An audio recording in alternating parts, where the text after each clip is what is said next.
Good evening, ladies and gentlemen and ladies. Good evening. I am Styrofoam Ralph. This is Cups and the Gang live from the motherfucking hot box. This is the motherfucking Monday smoke meeting. Welcome, gentlemen. You know I got the gang with me. My dog, the baby oil blended, B Blue for the shoe, Nap Nation, Oily Gang. What it do?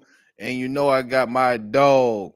Welcome back, the Menace to Society, one half of Sports Reports as ordered 2-5.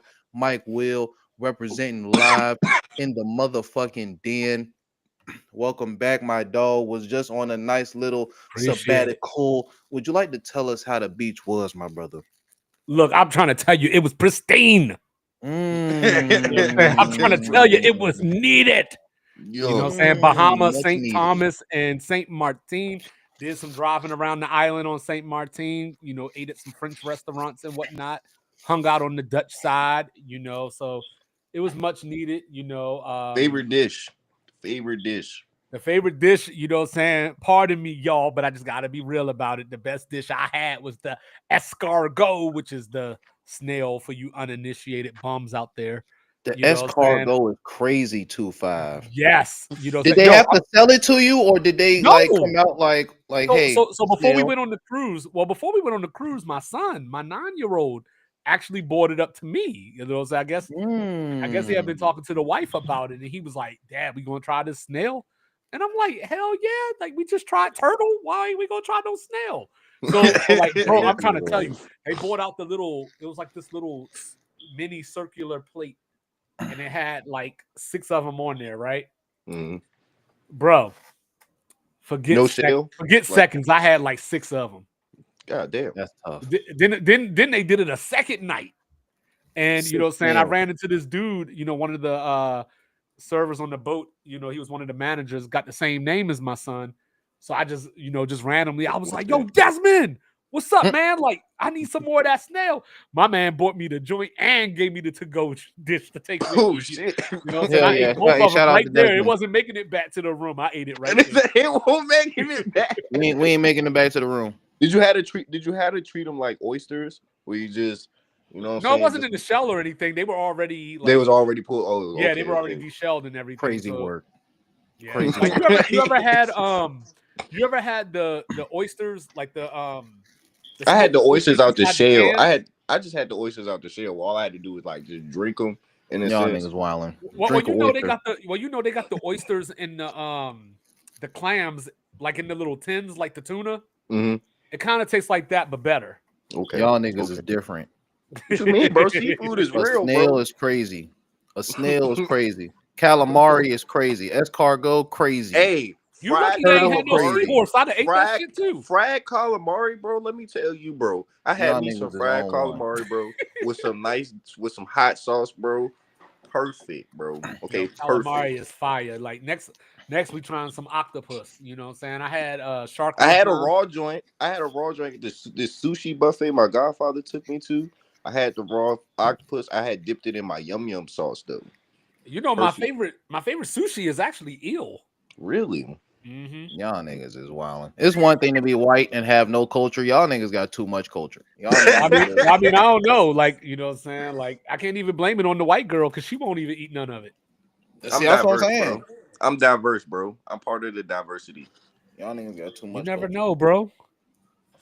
I tell you, bro. When you expand your eating environment, bro, you'll see that the world has a lot to offer you. I know. Well, Now I'm trying to get my hands on some caviar or something. yeah, Hey, y'all, the that's next on the caviar is list. definitely wild. But That's next speaking on the of list. expanding on your palate, when 25 gave me a stat that 25 gave me a stat that I honestly haven't thought about in a while. And it's the stat that the New York Football Giants are the only team in the modern era to be a single win team and win the Super Bowl in the same year. So the reason that stat was brought up though was because there was somebody that said that there aren't such things as Cinderella teams in professional sports or in the NFL. Yeah, in professional sports. Well, You would have just basketball. said the NFL. I would have So probably. I was watching. So while I was on the cruise, because I don't really watch ESPN unless there's a game going on. But since I was on the cruise, that was the only sports channels they had. So I ended up watching a show called Unsportsmanlike with Chris Canty, Michelle Smallman, and I forgot the other guy's name. But it was a real early morning show around the time Get Up comes on, but it was on ESPN too. And they were talking, and they were talking about Cinderella's March Madness. This was right before the tournament started. And so she had asked him, like, well, how does it feel to be a part of a Cinderella? And he was like, we want no damn Cinderella. My bad, bud. So And he took it personally. Yeah. So he was saying, like, basically, we're professionals. Each team in a professional league comes into the season every year with the expectation of, or at least, the hope of winning the title. Like the Sacramento Kings, even though they suck at the start of the season, the Kings think that they can make a run to the championship. Whereas when you're looking at March Madness, for example, somebody like Southern Illinois, they know even if they have their best possible season, there's no Final Four or there's no championship run. VCU was a Cinderella story. They were a Cinderella story. When you talk of, like, what I'm saying, when you say in sports, when I think college basketball and I think Cinderella story, yeah, I will automatically always say VCU. Yeah, he brought them up. He brought up George Mason. He brought up there was one more, Butler. Mm-hmm. He brought up those. Was it Gonzaga? Isn't Gonzaga? Would you put Gonzaga in there? Gonzaga was a Cinderella when they first jumped on the scene because they had made it further than they made it when they had John Stockton. And nobody knew where Gonzaga was. We were still calling them Gonzaga. You know what I'm saying? We weren't even saying their name right yet. You know what I mean? We didn't know where they were from, what city they were in, any of that stuff. And that was kind of his point. Whereas, like, when you come into the season, because he brought up the Cardinals, even when the Cardinals made the Super Bowl, it's like, they had Kurt Warner, Larry Fitzgerald. You hard pressed to call that team a Cinderella. You know what I mean? When you got top whatever number players in the league on your team, you can't be a Cinderella. Like, usually what makes you a Cinderella, and even going to, I guess, the literal story of Cinderella, is that you're an unknown. Nobody knows who you are. So when Butler first came on the scene, people was like, Jimmy Butler family run that? You know what I'm saying? Nobody knew who Butler was. Y'all from Virginia, so y'all knew who VCU was. I'm from Maryland. I know who VCU and George Mason are. But people in California to somebody had no like idea. California, They Texas, didn't know what a George Mason was. Exactly. Like, they know he wanted the dude that signed the Declaration of Independence. And they might not even know that, knowing America nowadays. You know what I'm saying? So his point was, we got stars, like even the Giants, the team that he was on. He was like, Eli Manning was like top quarterback in the draft, and already had a Super Bowl. And so how you gonna call us a Cinderella? Well, I look at it for NFL. When we talk NFL Cinderellas, it's like how the team got there. Like, what was their expectation? Everybody's expectation is going to the Super Bowl, of course. You know what I'm saying? But realistically, how your season played out, you know what I'm saying? How you got to the playoffs, and then what you did in the playoffs. You know what I'm saying? If you had some type of success, that, like, based off of Cinderella. The Giants that year, they won't like, the expectations was not Super Bowl. Yeah, they had a 4-game losing streak during that season. My dog, Cowboy Mike, OVO Mike, DJ. Where'd he go? Mike Pete. He wasn't here. Yeah, so but y'all talk about that for a second. I'll be right back.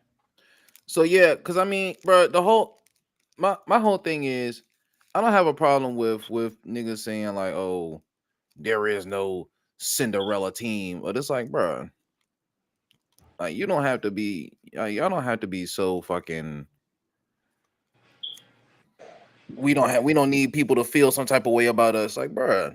It don't mean that y'all niggas is victims, or y'all niggas was helpless, or y'all niggas was trash. It just means we was not expecting to see the New York Giants in the Super Bowl in 2011.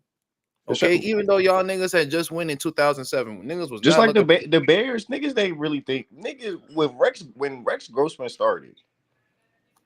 Nobody said that the Bears automatically are still the defense was a Super Bowl caliber defense. They Mhm. played like one. But as far as offensively, nobody said here was just like Rex Grossman is here to lead these niggas to a Super Bowl. Nobody was saying that shit, bro. And it's like, and even still, bro, over your mic, what's happening, gang? The do foes. And even still, that Chicago team, that still wasn't even a Cinderella team. That was just a team who made the bowl that year. Like they was a decent squad. They had double digit wins, whatever the case may be. They had Rex Grossman, blah blah blah. But the Cinderella team is literally the team, and everything about that team spells Cinderella. You were the only single digit team to win the Super Bowl. Do Like, you count the Vikings, Stephon Diggs, Miracle Catch as a Cinderella team that just got to the playoffs? bruh, them niggas was 13-3. They had a backup quarterback and they had a miracle play in the playoffs. And then they went and got smacked by the team that actually like was a good team that year. Did you ever And feel like the Saints their run? Did they feel like were they when they won the Super Bowl? Was they did you feel them as the Cinderella? you said when the Saints won their jump with Drew Against us? Brees, Yeah. I The don't think Tracy that Porter was. I pick mean, six. I think they were underdogs. There's a difference. There's still a difference between underdogs and Cinderella. Not everybody could be a Cinderella story. There's underdog stories. Not everybody can be a Cinderella jump. A real deal What fairy tale. Like they're like everybody comes into a game either a favorite or an underdog. so you But do you believe that like how we view when we talk sports, when we say Cinderella for all sports, do you feel like basketball and football has a different meaning for Cinderella? Like for us in a football Super Bowl win or loss could be counted as a Cinderella versus a team that's not even supposed to be in the tournament or in the playoffs or in the finals make a deep run but not make it to the big dance, still considered as a Cinderella. well, since March Madness is it's such a big stage where it even in the regular season, even in the regular season in the NBA, you know what teams, you know what I'm saying, to watch out for. It'll be it will be literally until March Madness begins that you hear about certain teams. You know, I didn't even know this team existed, but they in the tournament. That's like Yale being in that bitch.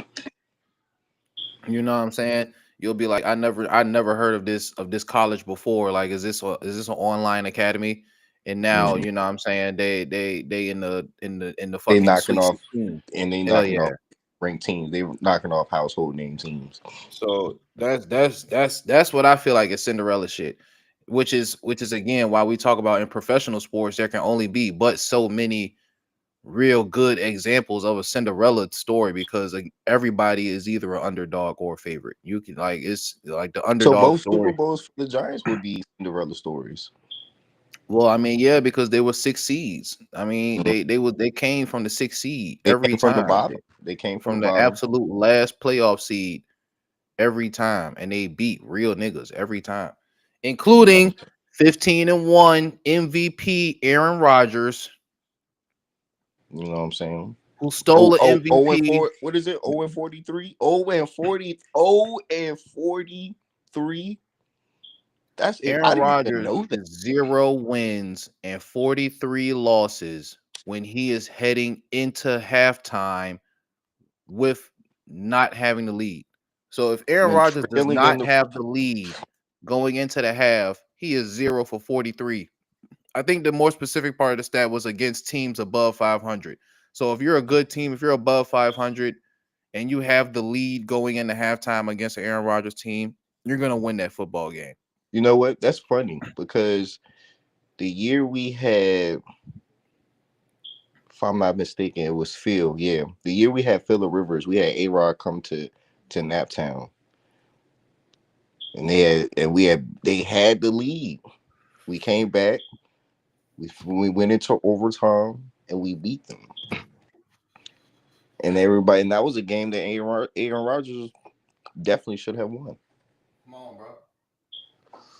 You know what I'm saying? So, but just to finish up the Cinderella jump, like I was saying, as far as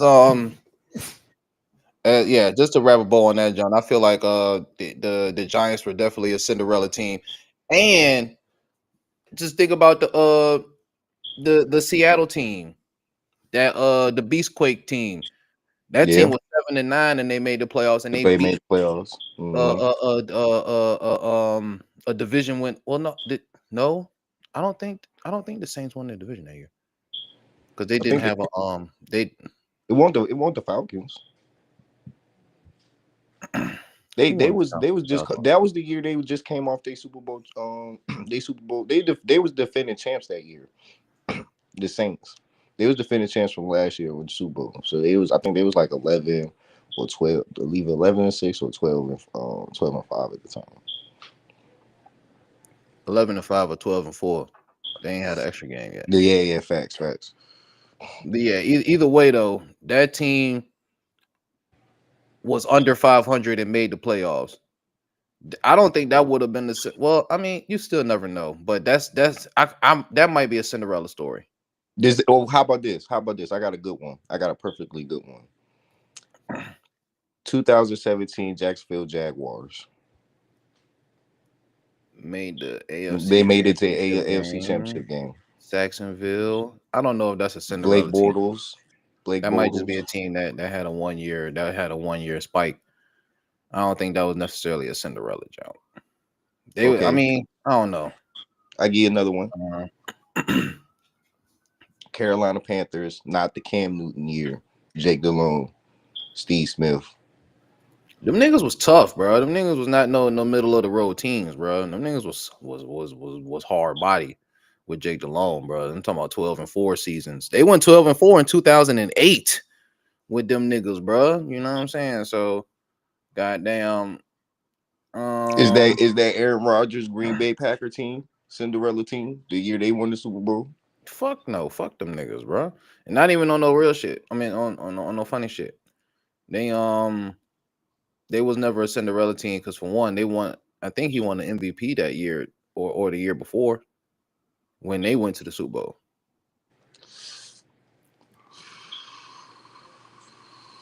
Brett Favre Vikings in the NFC Championship game. They was balling all year. I wouldn't call them a Cinderella. Like I said, bro, there's really only one Cinderella team where you like, bro, these niggas got no business being here, and they went all the way to win the championship. Like if you had a bad season and you limped into the playoffs and you didn't do nothing with it, like it was probably either you had a weak division or you're Aaron Rodgers and you just can't win playoff games. You know what I'm saying? So hey, having a weak The regular Bengals season. used to be the Bengals used to be like that. Marvin Lewis used to get to the playoffs and lose all his playoff games. He's the only coach. I mean, he is Cinderella though. If anything, he the opposite. He's a trickerella. So both Giant squads probably is the main steady is the peak of the Cinderellas. Like that's the goal. If we're talking Cinderellas, if whatever team comes into the like even this year, so any 9-7, 9-8, like if Joe Burrow's Bengals. If Joe Burrow Bengals made it to the playoffs last year, that would have been a Cinderella. That would have been a Cinderella. All right, I could dig that. That would have been a Cinderella jump. It was like, damn, we can like, what is we gonna do with these niggas? We thought they was out for sure. They had no business being nowhere near the playoffs. If they would have made it into the playoffs, that would have been a Cinderella story. Now I don't know if we would talk about it like a Cinderella story if they didn't win it. If they would have won it, it would have absolutely. If they would have got if they would at least got to the AFC Championship game or the Super Bowl, win or lose either game though, You know what I'm saying? I think the magnitude of the game that they get Yeah, to if would they would have kind of made the playoffs and won a game, I would have said that would have been a Cinderella season okay. for sure. Especially, and they would have had to, because we know they would have had to win on the road. Right, right. Okay. Do you feel like Trevor Lawrence playoff stint was a Cinderella team? He was never on the Cinderella story. Trevor Lawrence was never on this anything that had to do with Cinderella. They made the playoffs. They did what they did what they were supposed to do in the regular season. They made the playoffs. I think they was what 9-7 when they made the playoffs. That was a Justin Herbert game, right? When they was 9-7. Mhm. You know what I'm saying? I don't think anybody was looking at them like they weren't supposed to be there type shit. I mean, Or the Raiders, or if it was the Derek Carr Raiders. when the Raiders went to the playoffs, them niggas was tough on Derek Carr. It was like 12-4 that season. So I don't want to say they was a Cinderella, maybe an underdog or somebody that wasn't looked at as a playoff team. But I mean, Derek Carr, he came into the league. I want to say he came into the league decently, but I don't know where the hell Menace to Society went. But I sent you a mock earlier from I seen that joint earlier. so In you the see you don't like Javon Walker. No, not for our Mm. team. Not for our team. I'm not saying he's like, far as talent wise, like no, he's just not the right fit. You know what I'm saying? That's how I look at it. He's just not the right fit. So y'all don't need another edge rusher. We could get him. I would like one. You know what I'm saying? Because I still don't trust Quiddy. You know what I'm saying? Latu's gonna be coming to his second year, so he'll be on track. You know what I'm saying? We still got Buck, we still got Groves, but I'd like to see another one. But as far as first round pick, bro, like we don't need to go tight end first round. We need to pick. It's gonna be Jahad Campbell. You gotta get the linebacker in there. You know what I'm saying? Got to get the competition for Zaire. Bro, You know what I'm nobody saying? has him going 14, bro. I'm trying to tell you, Tyler Warren's going to end up going to the Jets. Genty's going to the Raiders. Bears, they're probably either going to go tight end if Tyler Warren doesn't go to the Jets. They'll probably pick him up. Like, it's no point of us taking our very first pick and going tight end. There's no point, bro. That's how good he is, bro. I don't care how good he is. We need to finish building this defense, bro. It's other tight ends in the draft. The Miami tight end, dope. Mason Y'all gonna Taylor, be able dope. to get. Y'all gonna We be could, able to, bro. Nobody's taking Campbell in the first round. Is the we whole thing I'm are. saying. No, we are. That's what I'm saying. If y'all don't take him, he's going to be there when y'all pick again. No, we're gonna take him, and there's still gonna be other tight ends on the board to take later on in the draft. But I'm saying though, Tyler Warren is a better player than Jahad. You will be able to pick Tyler and still be able to pick this nigga with y'all second pick. Nah, bro. I'd rather just take him while we can, and then go back and pick up a tight end later. The need still values more for me. I don't like we don't. It's like tight end is not it's a need, but it's not that need that makes you feel like in this draft that makes you feel like you have to spend a first round pick on the tight end, regardless of how good he is. It's hella other tight ends that's just the same. Far as for my It's defense, not niggas that's the same as Brock Bauer. I mean, as Tyler bro, Warren. you still got niggas like Colston Loveland. You still got Mason Taylor. You Colston still got, Loveland is good, but he not Tyler Warren. bro. He's a better receiver. Tyler Warren is just more Tyler built for. Warren, he's not better the receiver than Tyler Warren, bro. He can create. He's a bigger tight end. He can create more space. He's a Zach Ertz. If he was fuzz, if he came to us, he'd be a Zach Ertz, early Zach Ertz, prime Zach Ertz. That's And tough. besides, bro, I'm tired of, like I said, bro, I'm already at still seeing tired of seeing everybody Keep talking about Tyler Warren, take Tyler Warren. Oh, all we need is Tyler Warren. All the coach needs is just Tyler. Like niggas is dick riding him so much to us. It's just like, bro, stop it, bro. Like Ballard already tipped his hand to niggas and let us know what direction we going in the draft, and everybody keeps sucking this Tyler Warren shit. It's like, okay, when we're on the clock at 14, I don't want niggas to be sitting here looking shocked in the face when we select Jahad Campbell over Bro, Tyler y'all will Warren. take Javon Walker or Michael Starks. I mean, No, we don't or need Michael Starks, bro. Williams. We don't need Man, Walker. No, bro. y'all gonna take any one of those guys before Jahad Campbell, bro. No, because first of all, Chris Ballard has hit on all our linebackers. You know what I'm saying? He knows how to draft linebackers. This is a Chris Ballard linebacker. It's not a reach. It's okay, bro. It's not, bro. I'm trying to tell you, bro. Y'all not taking him that high. It's worth it.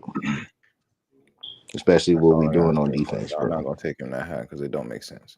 Because he's Warren's going to be gone. Grade, bro. He's a second round grade. Is all I'm saying. He, bro. Even if you don't take Warren, there are other better players to take where you could still take Jahad Campbell in the second round. Oh, bro, he's gonna be gone before the second round, bro. He's not. Bro, it's not a first round grade. But I don't know where the hell. So who y'all getting? Who y'all getting? As far as in the draft, nigga. As far as in the draft, going Campbell. Definitely not taking the old lineman. I'm finally coming to the realization that we just might not take Ted. We might not. I at this point, I don't even care. So you're gonna be mad if you get Travis Hunter. Bro, it just is what it is at this point here. Like everybody's trying to big up Travis Hunter, like niggas comparing bro to Justin Jefferson and all this other shit. I'm just like, I just need to see him play now at this point. Like you seen him play. You seen him play. I'm not in the NFL. I saw Justin Blackman playing in college football too. I seen Michael Crabtree play college football. You know what I'm saying? I saw Percy Harvin play college football. I saw N'Keal Harry play college football. So it's like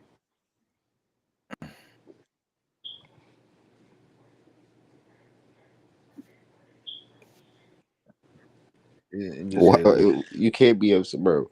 I feel like if y'all get Hunter, bro, y'all still be fine, bro. At the end of the day, bro, you got a playmaker, bro. Yeah. Travis Hunter, it's like I said, man. I hope it works out. I hope he's the player that everybody says he is. And if he do, then what? You go get you. Then that's what's up, bro. It like I said, if he's a player everybody says he is, then that's what's up. Like if I just don't see it. I feel like we taking a chance on somebody who we feel like is just athletic. That So his passion for playing ball doesn't matter. You don't think bro, the nigga want to play both sides of the football, bro. That's not gonna work. Why don't you want to see that happen? I'm not saying I don't want to see it happen. I'm just saying I don't think it can. But he already shown that he's doing it, bro. In college, bro, it's different. In college, bro, niggas 16, 17, 18. Not niggas who been doing it professionally for 4 years, 5 years, 6 years, 8 years. And then he gonna be drafted to the Patriots. That means he got to go against Sauce, Jalen Ramsey. You don't think he can? You don't think he can sauce up sauce like soy sauce? Like what we talking about? The nigga Ramsey. Like you just said Ramsey. Like Ramsey. The nigga is like 180, bro. Ramsey is gonna put hands on this nigga. And he gonna be in the slot, dude, bro. You act like he gonna be outside, bro. That man's gonna be in the slot. Ramsey followed, bro. What is we talking about, bro? Ramsey follow niggas. Ramsey is on the tail end of his career, bro. He's already thinking about shit. He go back to LA, bro. Stop playing. Okay. What's happening, Mr. Bitches? It's other corners right now. Mr. Bitches, what's going on, my brother? What's good? Was I ain't good, making man. no we noise, doing? man. Just big chilling, man. Big booling. Goddamn. What's happening in your Baby neck of the oil woods, bandit man? is insane. I told Cup Baby don't lock oil me up. bandit is wild. I told Cup don't lock me up, bro. I said I was gonna be They wild. need to lock you up. I heard this. I seen this clip. Bro was going around. He was dressed in his little trench coat. He said, "Hey, I got what you need.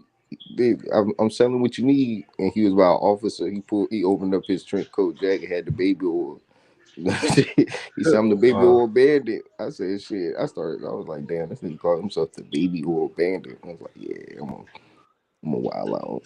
And you saw that and said, I want to tell people that's my name as well. No, I just thought it was funny. That's how you was feeling. Baby oil bandit was crazy. And I I was wanna like, I wanna let niggas know I'm also the baby oil bandit. Y'all niggas. That's gonna be crazy. that joint do sound crazy. Baby oil bandit. Okay. All right, hold on. I got a list for niggas. Y'all already know.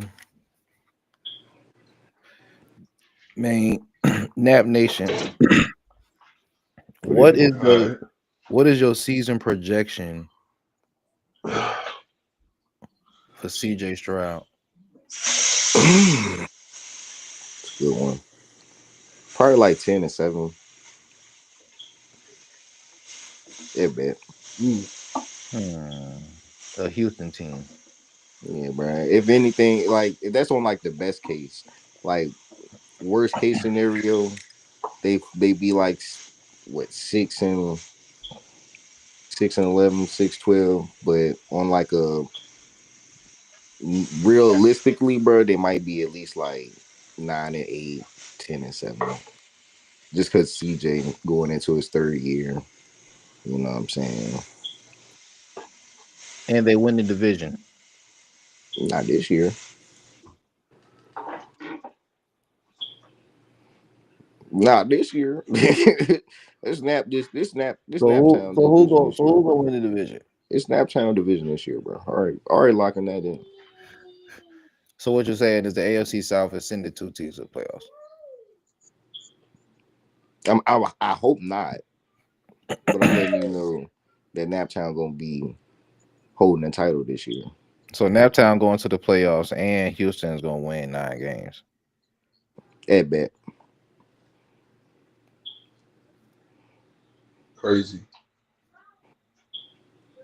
I'm not saying they going to the playoffs with Houston, but I'm saying Nap is taking the title. So we already locked in for the playoffs. We got a Title list, fellas. contention. Oh shit. We got 2 tiers. What's on Since the it's list? just you this time, Lethal. 2 tiers. Most scrimmage yards in a full season all time. Todd Gurley. Is not in the top tier. Leave it alone. Marshall Falk. Marshall Falk is number 2. All right. Christian All right. McCaffrey. Christian McCaffrey is number 3. Roger Craig. Okay. Roger Craig is not on this list. That's insane, bro. He started it, bro. What was the question? Most all-purpose yards in one season Jerry Rice. is not on this list.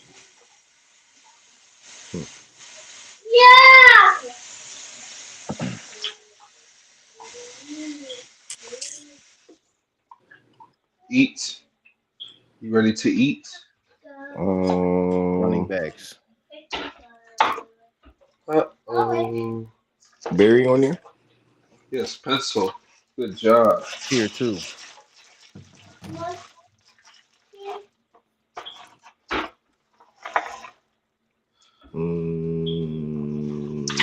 Alvin Kamara. Alvin Kamara. Alvin Kamara is not on this list. Brian Westbrook. Brian Westbrook is not on this list. Gotta go to the bag. Yo, What My was the dog, question? Coach Will, Philly Oh, legend hey, in this so thing, Will. man. What's So going on, Coach my what's Will. up, brother? guys? What's up, I ain't guys? I making no can't noise, stay man. long, man. I just want to say, hello to you fellas, man. It's been a minute. Hell yeah, what's going on, Coach, man? So much love, So my Will. brother. So Styrofoam, you know what's up with me. I'm in the doghouse. You can see the Hell background, yeah, man. You dog. can see Yes, the sir. background. I'm in the Yes, sir. doghouse. Hell yeah. So Coach, man, I just want to say, man, there's been a lot of speculation about, the moves that Howie's making. Everybody's talking about, all the losses that There we people are go. taking and stuff like that. But it's like nobody's taking into the account that the fact that everybody that y'all are losing is basically in the AARP club. You know what I'm saying? And y'all are replacing them with younger guys. I mean, what do you make of the moves that y'all are making right now? Well, Howie and Fangio, they're in correlation, man. This is what Fangio wants. He wants younger guys he can work with, guys that can go throughout the duration of a season. CJ, it was sad to lose him, but something was going on with that. We just don't. A guy like that just don't bounce, and he bounced for nothing. So Right. there was something going on with that, man, that nobody knows about. But man, I mean, we kept Zach Bond, young cat, man. We got N'Kobe Dean. We got guys, man. We got depth. That's one of the beauties of it. We have depth, but we got a lot of draft picks, so we're gonna see how it works out. And I think Fangio just really wants to work with young guys, man. Young guys sure. are gonna give in. We got guys on 1-year contracts. Hey, come in, prove what you can do. If you can even help us win a Super Bowl, this will be a plus for your career. You can leave and get paid, and we keep that rotation going. We got 11 picks in 2026. So we're gonna see how it go, man. I mean, I'm curious to see how it goes. We got to keep Saquon healthy. Got to keep Jalen healthy. I don't know what the deal is with Dallas Goedert, man. I don't know what's up with that yet. Still some things looming around that, but the guys we got rid of, man, like we couldn't afford Mekhi Becton. And I mean, congrats to him for getting that payday. Because as shaky as his career has been, I mean, for real, man, you need to go get the money. I know you love Philly, but that's a part of it too. Going to get the money. So, I mean, it is what it is, Styrofoam. You win the Super Bowl, man. You're gonna lose some guys, bro. Yeah. And Sweat, I mean, let's be real. Sweat wasn't all that, bro, until like later in the season. I didn't think he was either.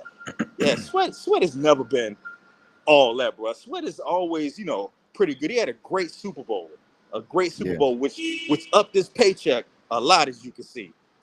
So we'll see how he is now, this season. We'll see if he really was a great one or not. But I mean, our defensive line, come on, man. I mean, come on. I mean, that defensive line really propelled him, because in the other years he wasn't playing like that.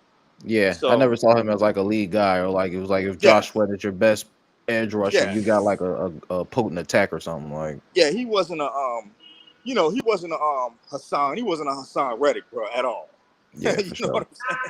So I mean, man, we're gonna be okay, man. But like I said, the way we're building now, I think we're just building it really to get at least one more bowl within the next 3 years. I don't know about next season, but I think within the next 3 to 4 seasons, I think we're gonna get another one, bro.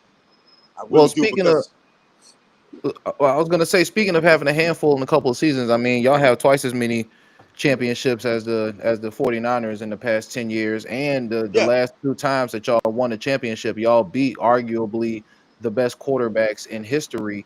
I mean, how does that feel just when you think about it from that aspect? It's like, man, we got like nobody really talks about the Eagles as some of the best teams, as maybe not even the decade or the past couple decades. You know what I'm saying? With 4 Super Bowl appearances. Come on, man. Come on, Styrofoam. Keep going, bro. Keep going. I mean, nobody looks at this stuff. You know what I'm saying? And you laying it out there. I mean, come on. Look what we've done, bro. Look what we've done with a so-called subpar quarterback, right? So, but that was going to be the next part of my question. I mean, with all this that's being said, like, because not even 2 championships in the last 10 years, but 3 appearances in the last 3 years, 2 of them with Jalen Hurts, 1 championship. is it important to you as an Eagles fan for Jalen Hurts to take that next step, or for the media to say that Jalen Hurts has taken that next step in climbing the echelon of quarterbacks? I don't think he cares about it. I don't think they are ever going to give that to him. You know, it's just they just don't want to, because when he's not press friendly. You see what I'm saying? And that you know, he ain't gonna buck dance for you, straight up. And that's what the problem is. He's not press friendly, so the press is not going to be friendly to him. But you can see it, Starphone. He's becoming more cerebral as a quarterback. He's getting a little Brady-ish, don't you think? I mean, he's becoming a little cerebral, man. A little Dak-ish, where he can start reading these plays. And he's playing like, I mean, I'm telling you, man, he's like a Mariano Rivera, man. He's like a Greg Maddux, man. He's pitching shutouts and he's closing. Yeah, man. You watch the last 10 minutes. when you get a chance. Watch the last 10 minutes of that Pittsburgh game this past season and how masterful he was.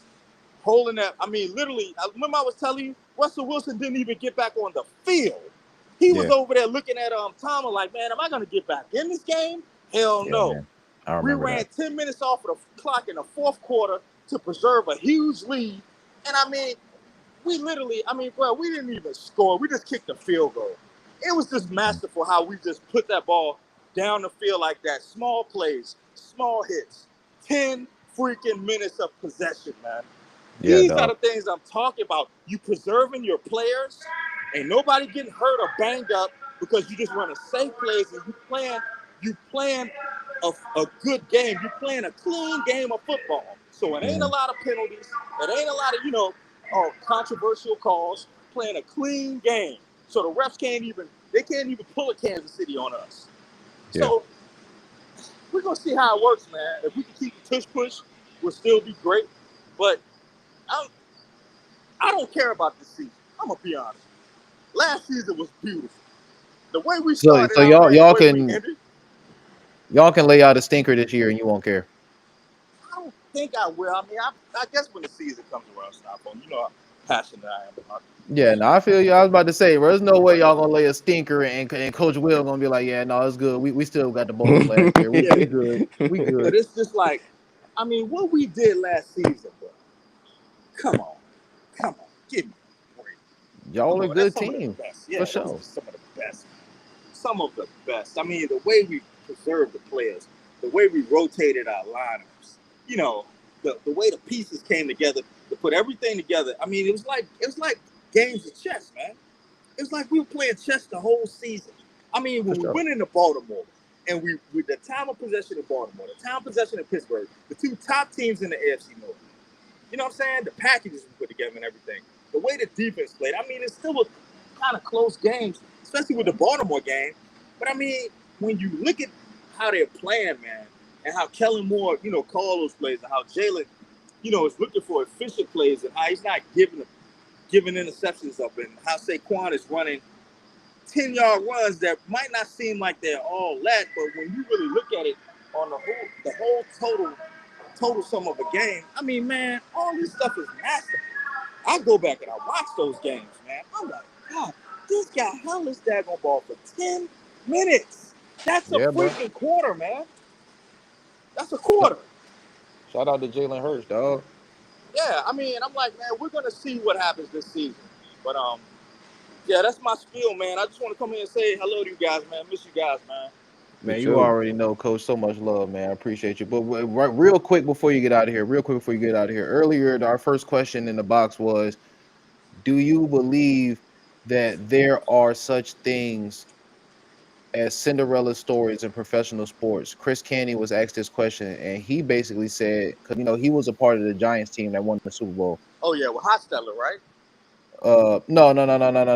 The second Eli team, the second one in 2011. Yeah, that's definitely one. Nick Foles, we can credit that to one.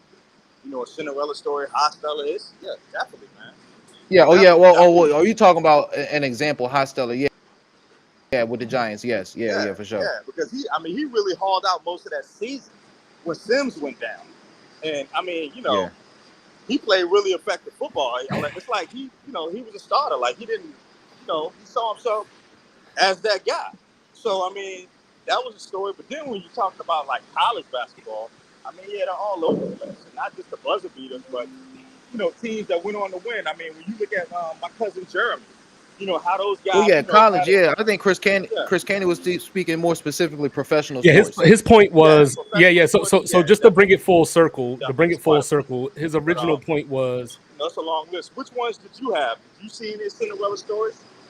I'm Well, curious. I was In going. I don't know. professional sports. Yeah. I don't know if y'all talked about it, but I was going to bring up Frank Wright. When he came back from 35-3 against the Oilers, but they lost the Super Bowl though. So I guess you know what I mean. That don't really count. You guys hear me? Yeah, I can hear you. Oh, Did can have you not any hear me? examples? Can you hear me? Hello. Yeah, I can hear you. It's on me. Yeah, I was asking. Do you have any examples of Cinderella stories in professional sports? I think the best one is that Giants team. I mean, they came from the 6th seed. They came from the 6th seed, and it was the only team, like 25 said, the only team in the Super Bowl era to have a single digit wins and win the Super Bowl. Right. And Yeah, man. and like you said, I mean, the Nick Foles was definitely, and yes, 25. I can hear you the whole time, and I think Okay. Nick Foles was definitely a Cinderella, even though the whole season might not be a Cinderella season because they had an MVP caliber quarterback, but the way that the season ended was definitely a Cinderella story because they ended it winning with a backup quarterback. Yeah, and remember, we let go of Nick Foles. We let him go. We brought him back, and this is what he did for us. I mean, Nick Foles. I mean, when Nick Foles took over after Carson Wentz went down, I mean, we won some games, man, but those were some ugly wins. Like it was a couple of ugly wins that had us questioning, hey, this guy do it because with Carson Wentz, was it Joe Flacco? Was Joe Flacco year? Would you think the Joe Flacco year was a Cinderella story or a Cinderella team? Nah, Joe Flacco. I would say no because they still had Ray Lewis and those guys. He was a beast, man, and he had that defense, bro. So I knew Baltimore was going to do something. I knew they were going to do it that year. I knew they were going to do it. Like I said a couple moments ago, I think well, before I ask this question, do y'all think how the season ended? Like, do y'all think how the regular season ended or how the postseason ended determines if it's a Cinderella story? I think that there has to be a postseason element to it. I think because that's what I was saying. Like it has I to, brought up how like for example, right? Like for example, let's use college Bengals football. if the Bengals would have got in, like when Cup mentioned, if the Bengals this year would have got in the playoffs and made a run in the playoffs, AFC Championship, Super Bowl. I can't call them a Cinderella. That's the team that should have been there. If the Bengals would have made the playoffs this year, that would have been a Cinderella. But they should. But as far as the team they had. No, if you're going off of results on the field, there's an argument. But looking at their roster, they got Joe Burrow, Jamar Chase. They was all but eliminated from the playoffs up until like the last. Until the Chiefs sat they bench. I mean, they started. Wait. There's a difference. There's a difference between a team that doesn't meet expectations. Till this day, I mean, right now that team is one of the most loaded teams offensively. There's a difference between didn't meet expectations and made a Cinderella run. All the tight ends were incredible. I think one of them got traded, but two of the best receivers. I mean, the best receiver in the NFL, and T. Higgins. You know what I'm saying, in the top 10. Okay, so, I got one. How about this one? How about this one? How about this one? Using like some serious bad luck. Using the NBA, right? Using the NBA. I mean, the numbers they were putting up. I'd be like, how teams are even hanging with these guys? Going touchdown for touchdown. My man said, give me some examples, and was like, no, you're going to listen to me, though. That bad. I'm like, they just had some bad luck, man. Hey, Coach, can I give you an example? Can I give you an example since you asked for one? I can honestly say, hey, Coach. The Cincinnati Coach, breathe real quick. Coach, breathe. Coach. I mean, I'm hey, Coach, Coach. I mean, that team was loaded offensively. Weren't they? Coach, they were loaded offensively, man. Hold on, Coach. Can you hear us, Coach? Yeah. Yeah, no, they was definitely loaded though. But 2-5 got something for you. Stop talking. Hey, 2-5, what's up, brother? You know what I'm saying? I only been here for like 10 minutes, Coach. You gotta forgive forgive me, guys. I've been having a time with college basketball. I've been doing great. All right, I'm Coach, living a great life. I'm living a great life right now. I'm 8-3 with college basketball. I just been living a life. So Coach, so where would you put? And I'm sorry if y'all talked about. I can't hit 2-5. Okay, so that's the problem. All right, hold up. I can't I hit. can hear you loud and clear though, 2-5. Oh, you look. Yeah, I've been murdering college basketball. This has been a great 2 weeks, man. All right, mic check 1 2 1 2. Can you hear him now, Coach? Mic check 1 2 1 2. Can't hit 2-5. I don't think he's talking. Don't look like he's talking. He's definitely talking. I'm sorry. You're the only person that can't hear him. Yeah, I don't know why. I can hear everybody. I can hear all you guys. All right, well, how about y'all ask Coach my question then? Nah, man, I can't hit 2-5. I know I ain't going crazy. I can't hit 2-5. I'm about to get on. I was going to say, what do we do? And I'm sorry if y'all brought this up already, but what do you do with a team like the Miami Heat that came from the play-in and made it to the finals? All right, guys, I gotta go. He was saying, what do we make about the Jimmy Butler team that made the play-in, that went from the play-in to the finals? Ooh, yeah, absolutely. I mean, Jimmy Butler was balling, especially that Celtics series. Oh man, yeah, definitely, man. Definitely. So all it takes for a professional team to be Cinderella is they got to beat up What made you team. dig that one up? My God. You in your bag, man. You in the archives, bro. You in your bag with that one. Cinderella team, though. That is though. You got to think like you said, bro. I mean, they were in the play-in. A play-in. But okay, but so how could the Miami Heat would have been a qualifier for the Cinderella? Because you didn't think of them being in the finals. You never thought the regular season that year you was thinking Jimmy is taking them niggas to the finals. So this is my squad was not like that, bro. That squad was not like that at all. Them guys. Now, we were talking about bad luck a few minutes ago. This is good luck. I mean, that was good luck. I mean, that was Lucky Charm good luck.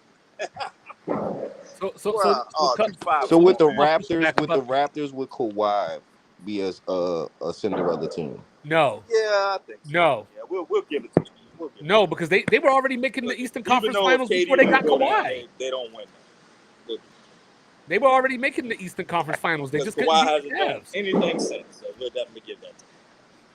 Kawhi hasn't done nothing. Even though he's doing a little something, he hasn't done nothing. You talk about a disappointment. Let's talk about the biggest disappointments. Kawhi Leonard is up. Well, see, speaking of Kawhi Leonard, the Clippers are 8-1 in their last 9. But I think we're conflating. I think we're conflating two different things, though. I think we're conflating two different things. If you don't meet your expectations, you don't get to be a Cinderella because you got hot. But I mean, I know Clippers doing. I feel you. Like the Bengals, right? Like for real, no bullshit, right? I gotta get back looking at the Bengals, they should be a. All right, Coach, man. Much love, brother. Peace.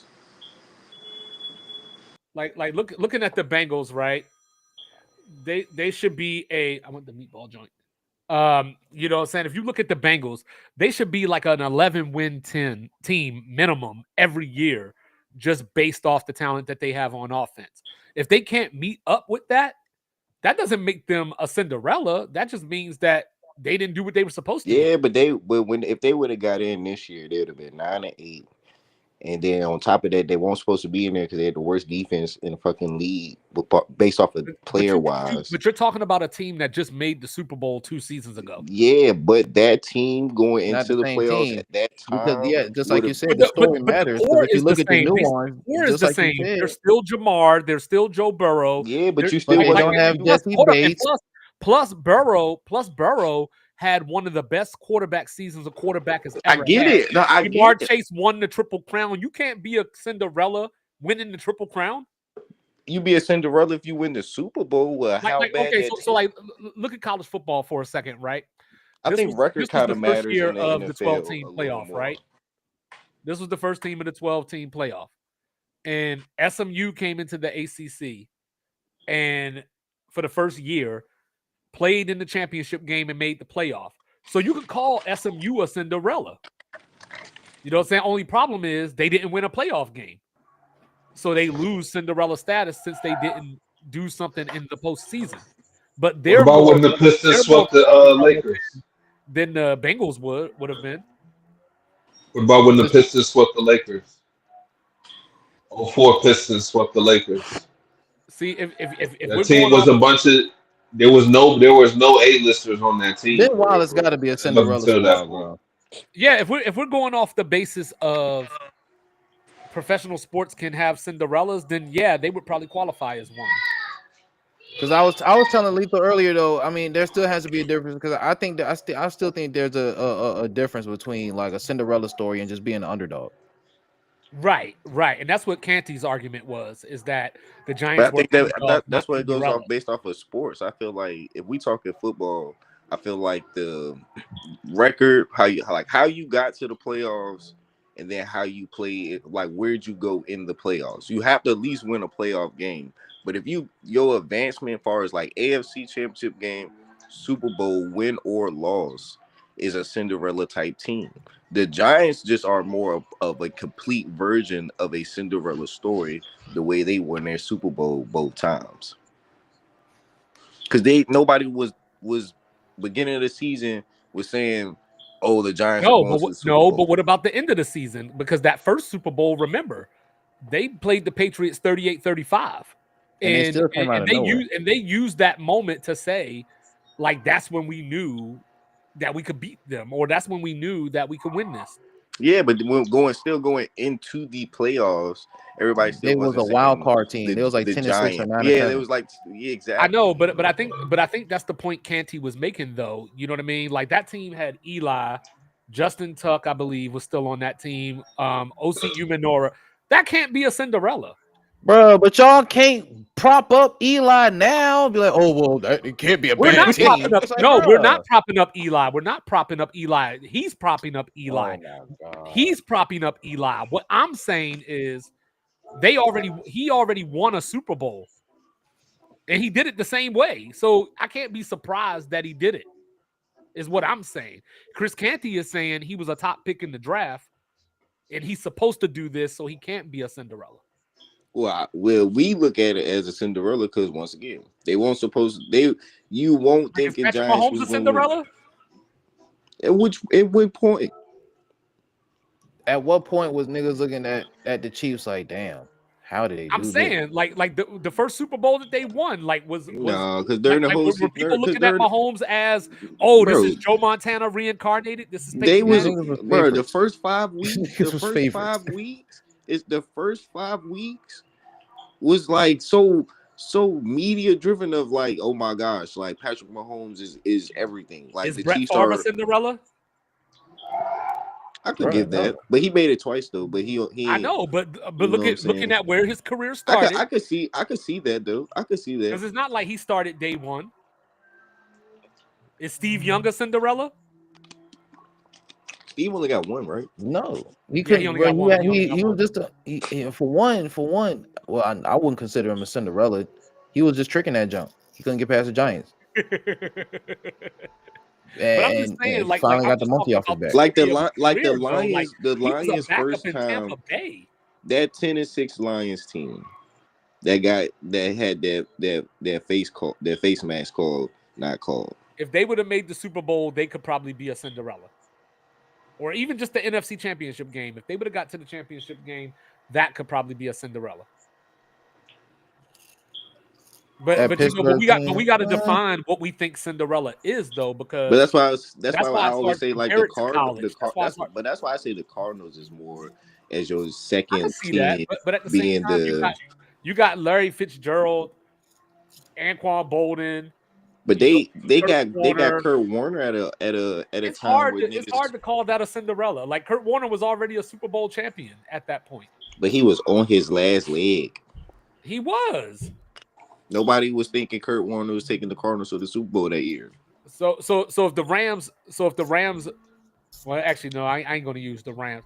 Okay, That's so why Aaron Rodgers. So if Aaron Rodgers goes to how the you feel- Steelers. Cubs didn't feel about how you feel about the 2017 Jags when they made it to the AFC Championship game with Blake Bortles.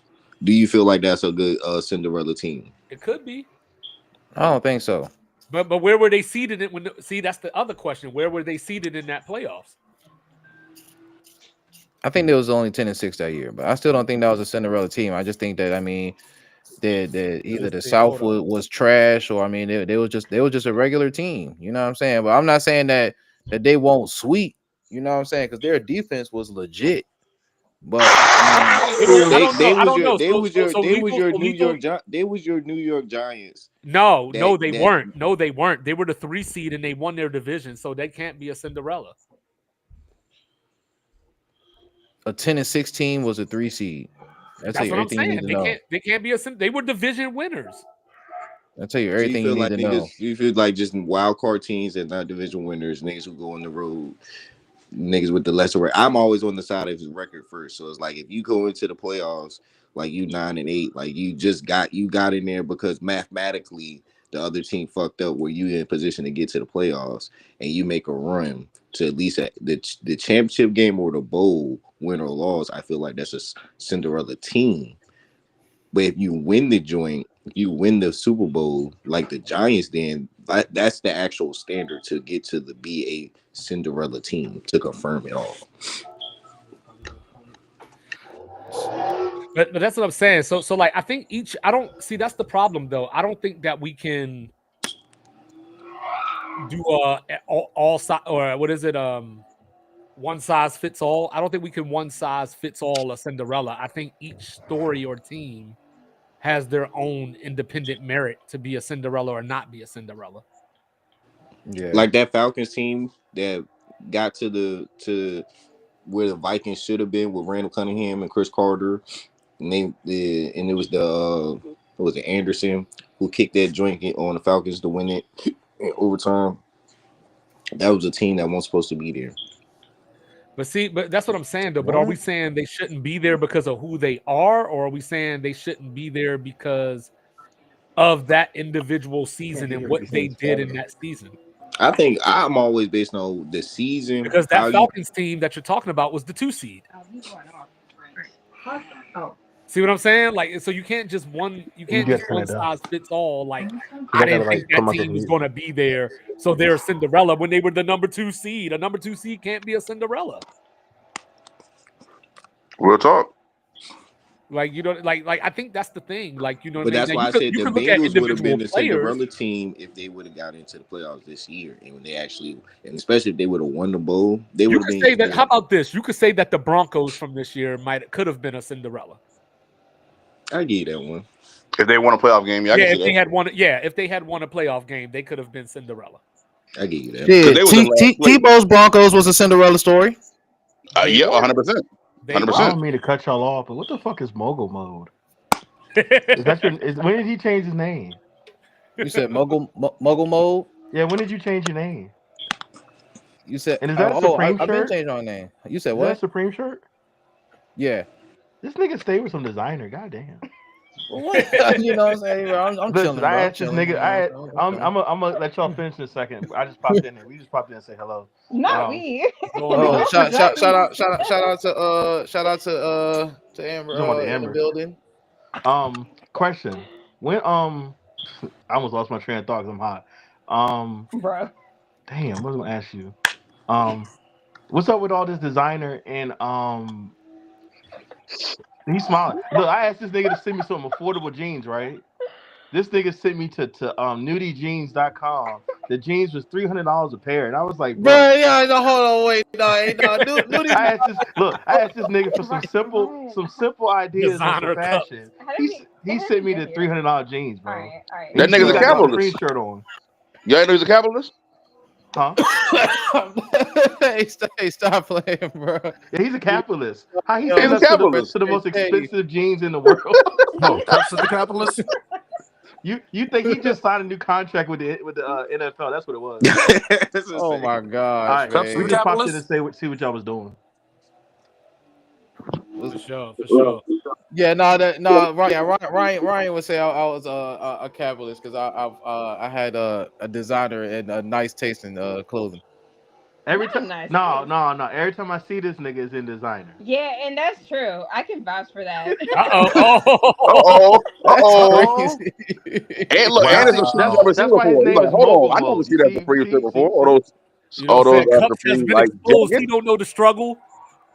You know what I'm He saying? sent me to That's crazy. nudijeans.com, and I was like, bruh. I was like, you really want me to actually buy the real pair of Well, nudie no, I jeans? mean, bro, cause I mean, well, shit, she in fashion, but for real, ain't no bullshit. Fashion Nova got good jeans, bro. Yo, No Cups, bullshit. legit though, now that I think about it, I've never seen you not in design or something.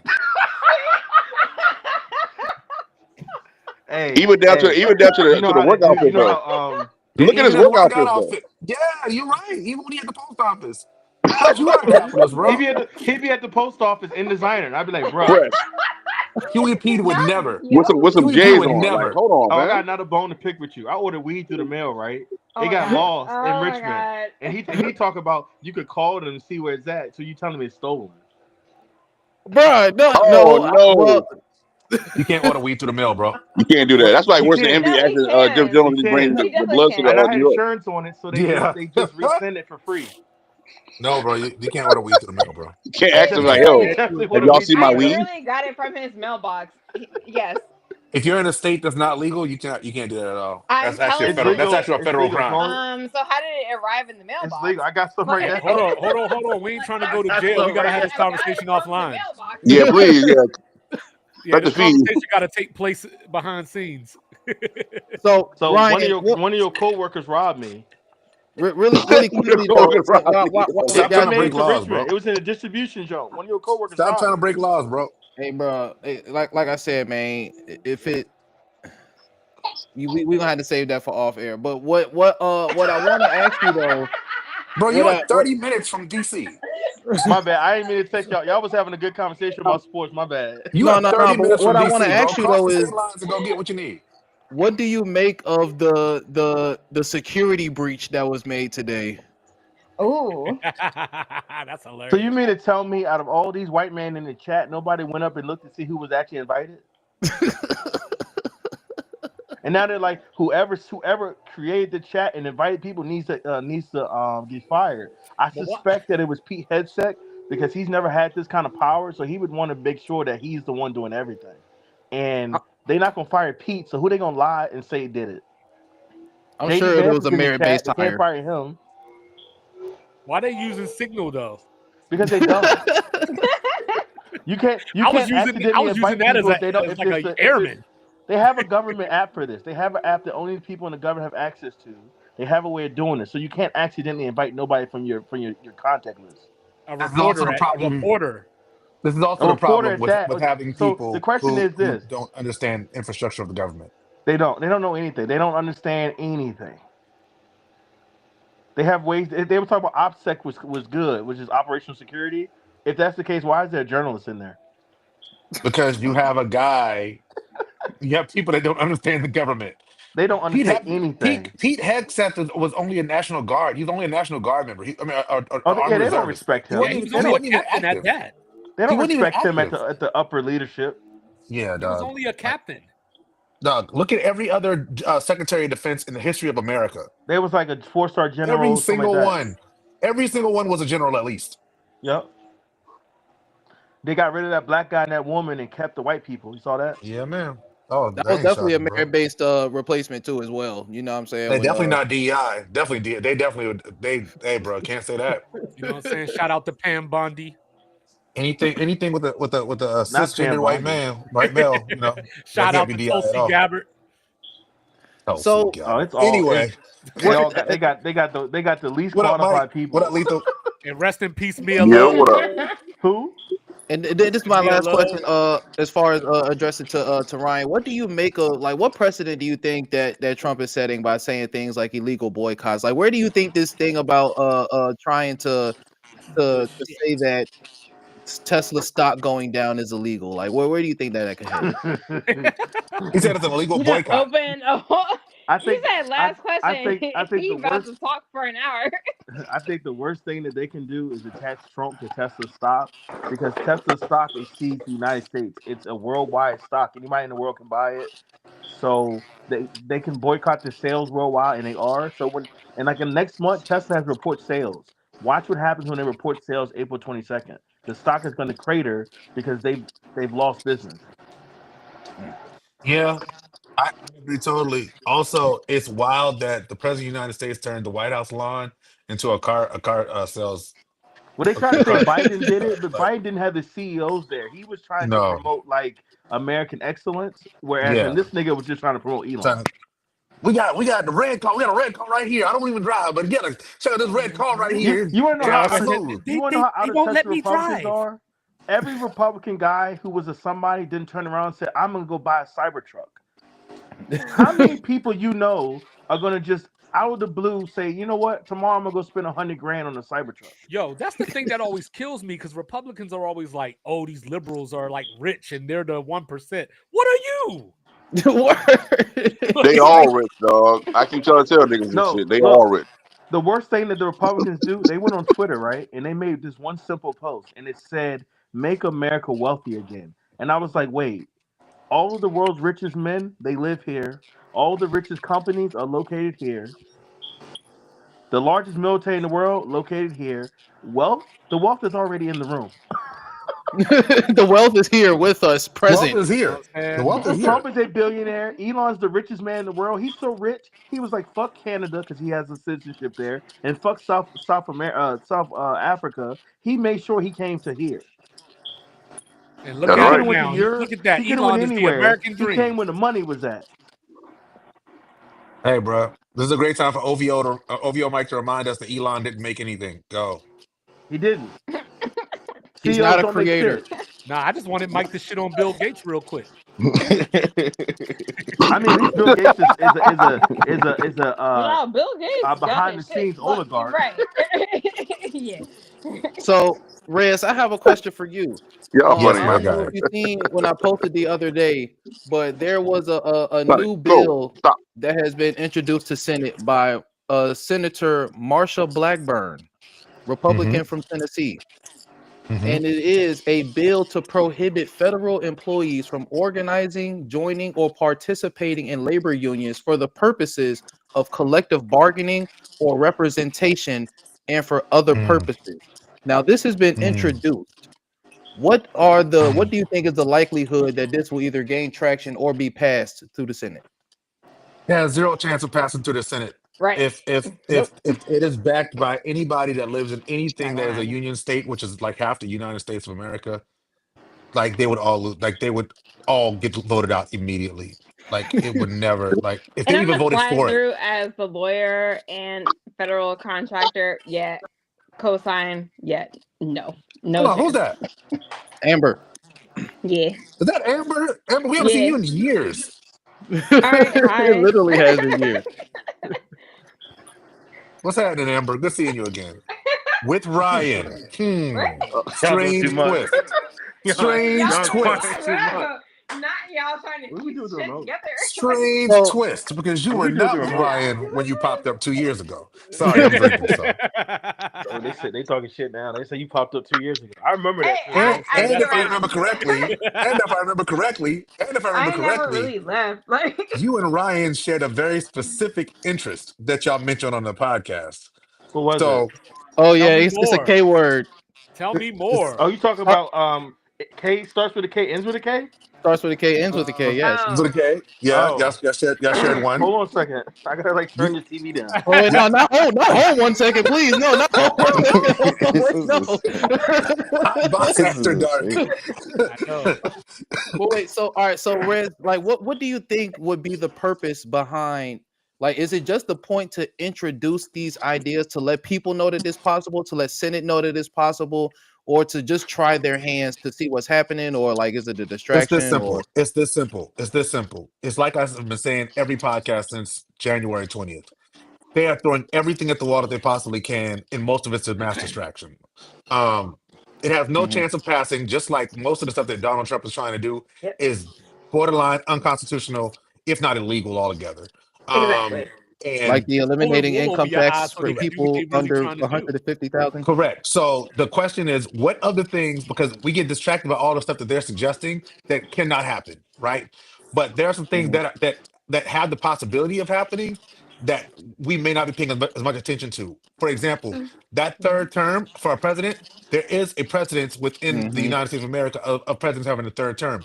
Though they did create a law that says a president can have a third term. But the question is, how was that law instituted? And sort of what is the backing of that? I think that's one of the ones they may be truly trying to go after. There's some other stuff that's in there that if you really dig deeper into it, you can find that actually are like possible under the Constitution, which is, but there's so many red herrings out there that they wanted to chase that people are really like just it's whack-a-mole. It's whack-a-mole, bro. Speaking Rez, And did possible that is dude not ever answer your probable. question about the Department of Education? What about it? Did he ever answer your question? I was trying to follow that post, because he was attacking you, and you was like, "Yo, answer what I said." I don't think he ever answered. Oh, he never answered. He never answered. I was They like, usually don't though. They're After not a while, going they to usually get rid of don't. the Department of Education. Good luck. They're going to get sued by every state pretty much. Most of the states will sue them. The Department of Education wasn't instituted is not something that Donald Trump had the ability to get rid of. What It's you got, not. Only Mike? thing he can do I see that is face. hope he can fire everybody. But even judges said he got to rehire them. I mean, I'm just trying to figure out if y'all say that y'all wanted to still be here. We know the numbers. We know the fact that it's not working though. Correct. And on a large scale. Like, we know this already. But before you get rid of something, shouldn't you try to find out why it's not working? Yeah, because the system depends on we what you have consider is working. the system we have for education is fractured. We know this already. Well, Well, globally around the world, they're kicking our ass in every category, as far as mathematics, as far as science, as far as social, everything you want to think of as far as education, we're not doing well in. But getting rid of the Department of Education won't make that better. Say first off, though, and correct me if I'm wrong, Rez, but I think everybody is trying to put the label on the Department of Education as if like they have like a hand in what the states are doing. Like the Department of Education is not about how the schools operate. It's just making sure that they can operate to a standard. Correct. And in the But it's mismanagement of funds. It's misdiagnosis. It's mostly it's a lot of things going on that are not being done well. It's on the stage. I mean, it's also cultural. You have to look at it like this. And There's a reason why, if you remember, Vivek came out right with Elon, and they started calling MAGA voters stupid. And what they were trying to tell them was there's a culture in the United States where people are anti-intellectuals. And what happens now is the United States wants to have complex jobs. So all these tech companies, they import Indian workers because they don't want to import because Indian people have like the largest amount of STEM graduates. They've graduated from college. They can work and in then it's Asian. And then it's Asian. We're getting smaller and smaller and smaller on the screen as this thing goes on. But we have to have a culture where we value education. Nah, but dead ass, y'all laughing, but it's real shit. No, we laughing at Cups. Yeah, Cups is a control freak. Cups was trying to be like a giant picture of Cups. And then like thumbnails of us. Like we just. I'm trying to make it more Brady Bunch, but it's not going. Oh, this is good right here. Like Leave it the here. only thing that they have to that change is Amber. I see you now. They need a culture where they put education that's not the only thing. at the top. They value people who pretty much are not educated. Look at Donald Trump. Hey, Rance, you just gonna let that one go. You just gonna let that one go. Yo, I'm dying. I'm sorry, y'all. I'm high, so I don't know what y'all got going on. I just but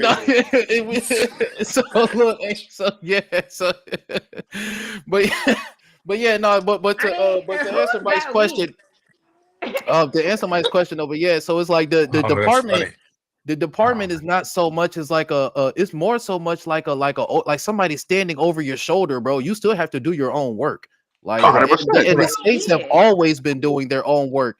And it's like the people on the right are always saying like, oh, well, now all you got to do is carry your behind down there and support and pay more attention to local politics. But like, that's the way that it's always been. There's nothing that's going to change as far as your local representation. Like, there's still going to be the same people that you've been going down there and voting for this entire time. The only thing that's going to change is they're going to have more power and more say so in what's going on. and True, but It's maybe less to, money to to go around. to make a go bigger ahead, Mike. point though, is like I had to talk with one of the directors today, and we talked about the shaping and the way education has been done. Like we don't fall under a certain demographic as far as getting money, but our company is partnered with an actual, the actual school system. So the biggest part we feel like is, okay, what if we did get more money from the Department of Education and we're able to do more? Our problem Right. is we can't get enough funding. Not direct It, funding for the grant, but the funding has been mismanaged so much that people are not willing to give the money anymore. That's the problem. no, Mike, I agree totally to that point. The problem is that the federal Department of Education going away does not increase the amount of money from coming to the schools. It decreases it because one of the main functions of the federal Department of Education is to find the funds to send to the states. Understood. So I just want, again, without that, I'd rather be in the state's hands, because I feel like you would have a better way of trying to figure out where the money is being spent, as far as logistically. Like, that's the biggest issue.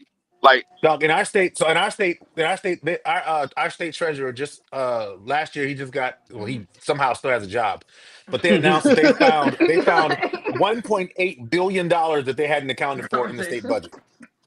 $1.8 billion.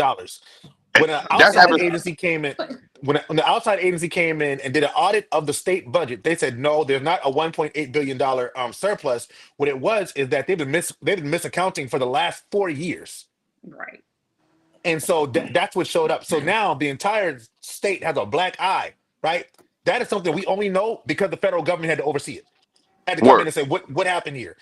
Without the oversight, if you look at things, especially when you talk about stuff when it comes to like discrimination within schools, states will have the individual ability to decide on their own what their protocol will be for public school or for funding in schools. So Mhm. states decide, oh, we want to do funding at a rate where like money's going over here versus this in this zip code versus this code, and they don't have the oversight from the federal government.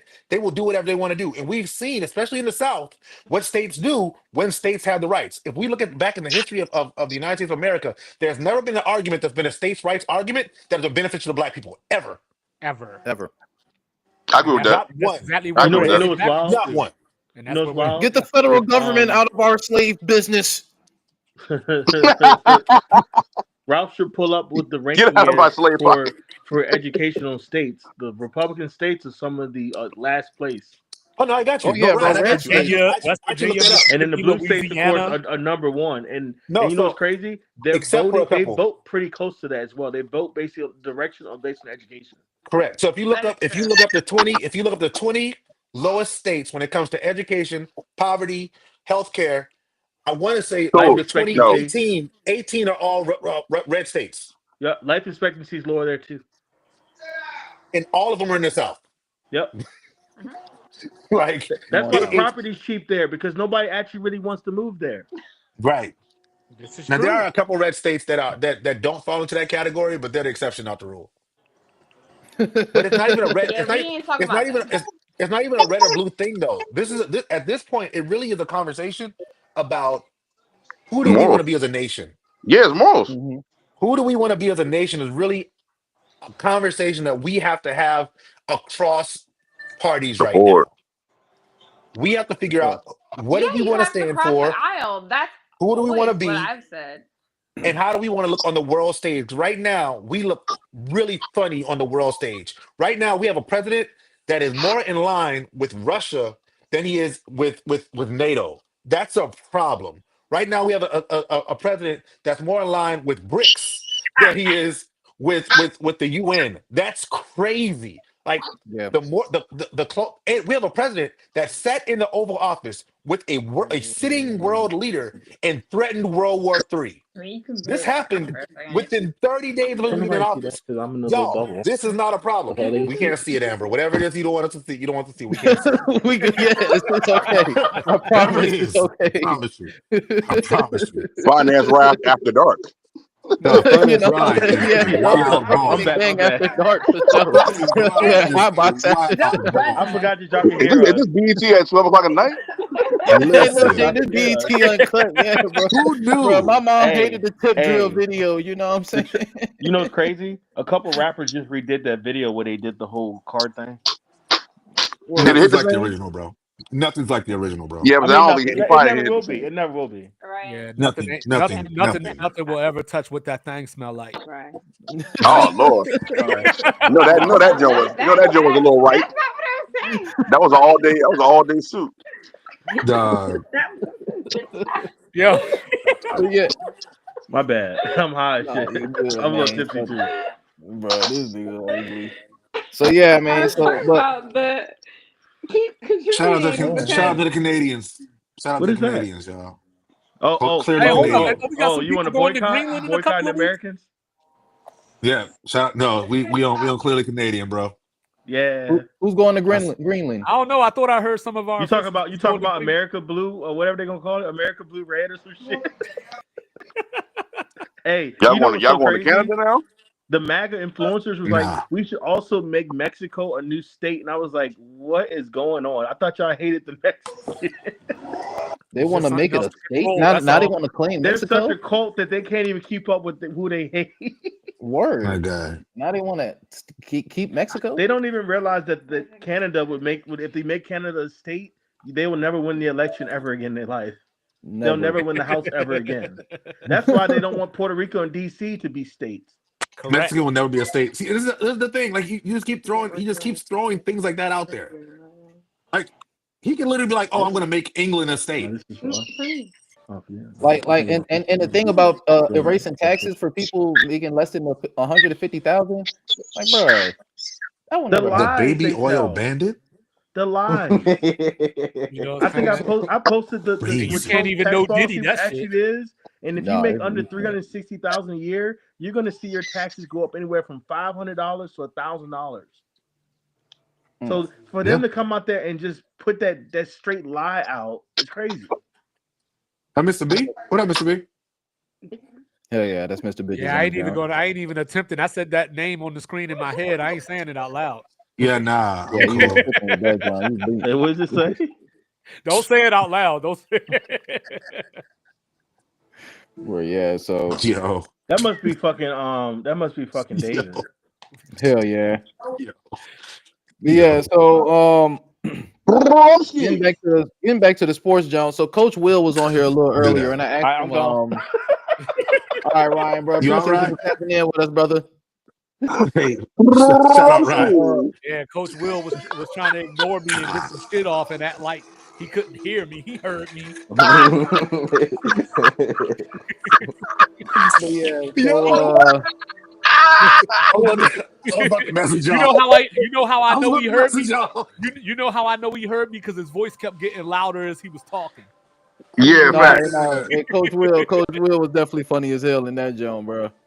Yo. Was Coach at work?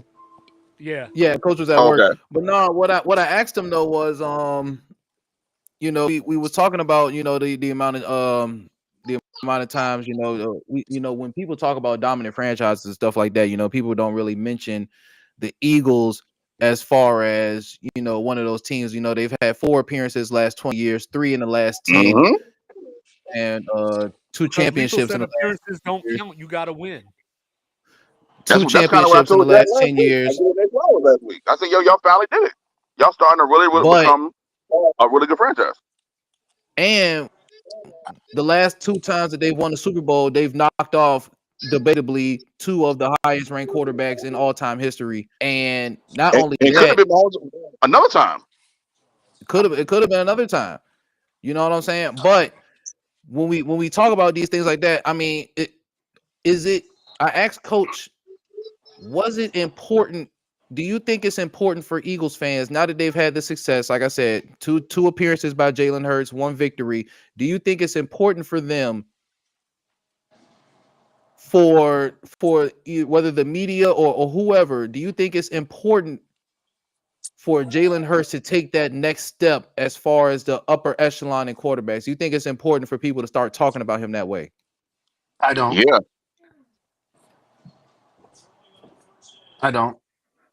I think we should just get back to the fact that we starting to see teams become a good franchise and put together good, successful, winning programs. You know what I'm saying? And if they capitalize off of the Super Bowls, you know what I'm saying, we glorify for you know what I'm saying, the team success. But if it's a Yeah. certain player that we're talking about, like Jalen Hurts, I'm still putting him in the top five, you know what I'm saying, because he did win a bowl. But for the media aspect, they're gonna be looking at it like, well, he gotta win another one before he's a upper echelon, a top five, the Joe Burrow, Patrick Mahomes, Josh Allen talk. You No, know, we that's saw how, we saw Troy Aikman win three. We saw Troy Aikman win 3 Super Bowls, and people still don't consider him an elite quarterback. Is Yeah. he? So I mean, I'm just saying, we saw Troy Aikman win 3 Super Bowls. So Is my he? thing is this: you play your game. You let your game talk.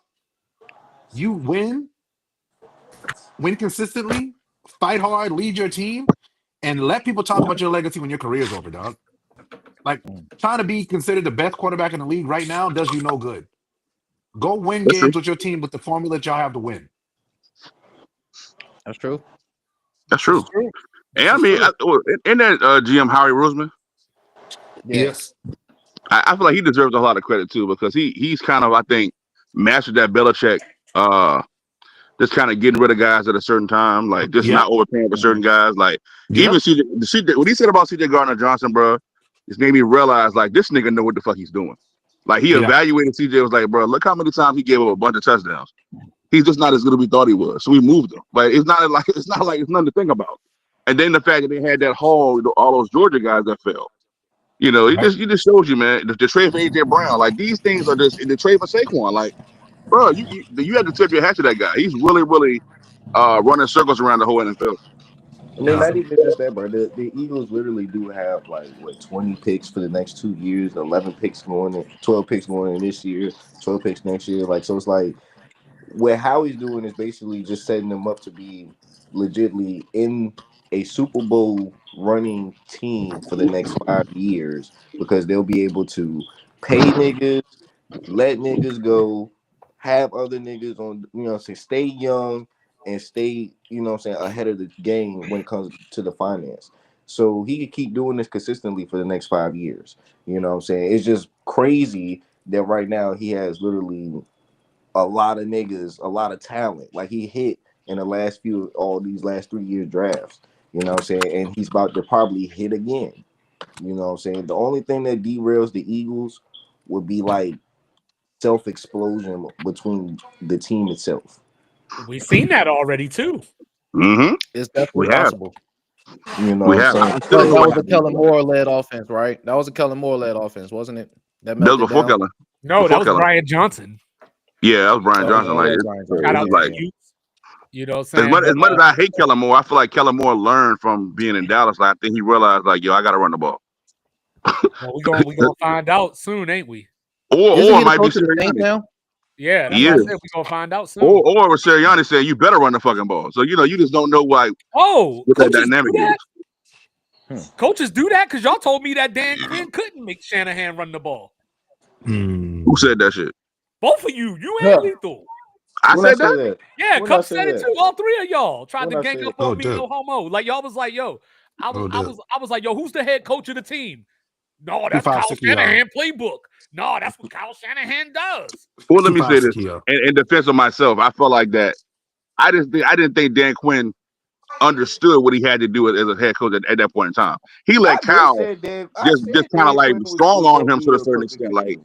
again, if you look at that whole run, you don't really see Dan Quinn's imprint at all. You only see Dan Quinn's imprint You basically with almost had me Seattle, spray my computer. or you see the imprint with Seattle or Dallas. You didn't see that imprint on that Falcons defense.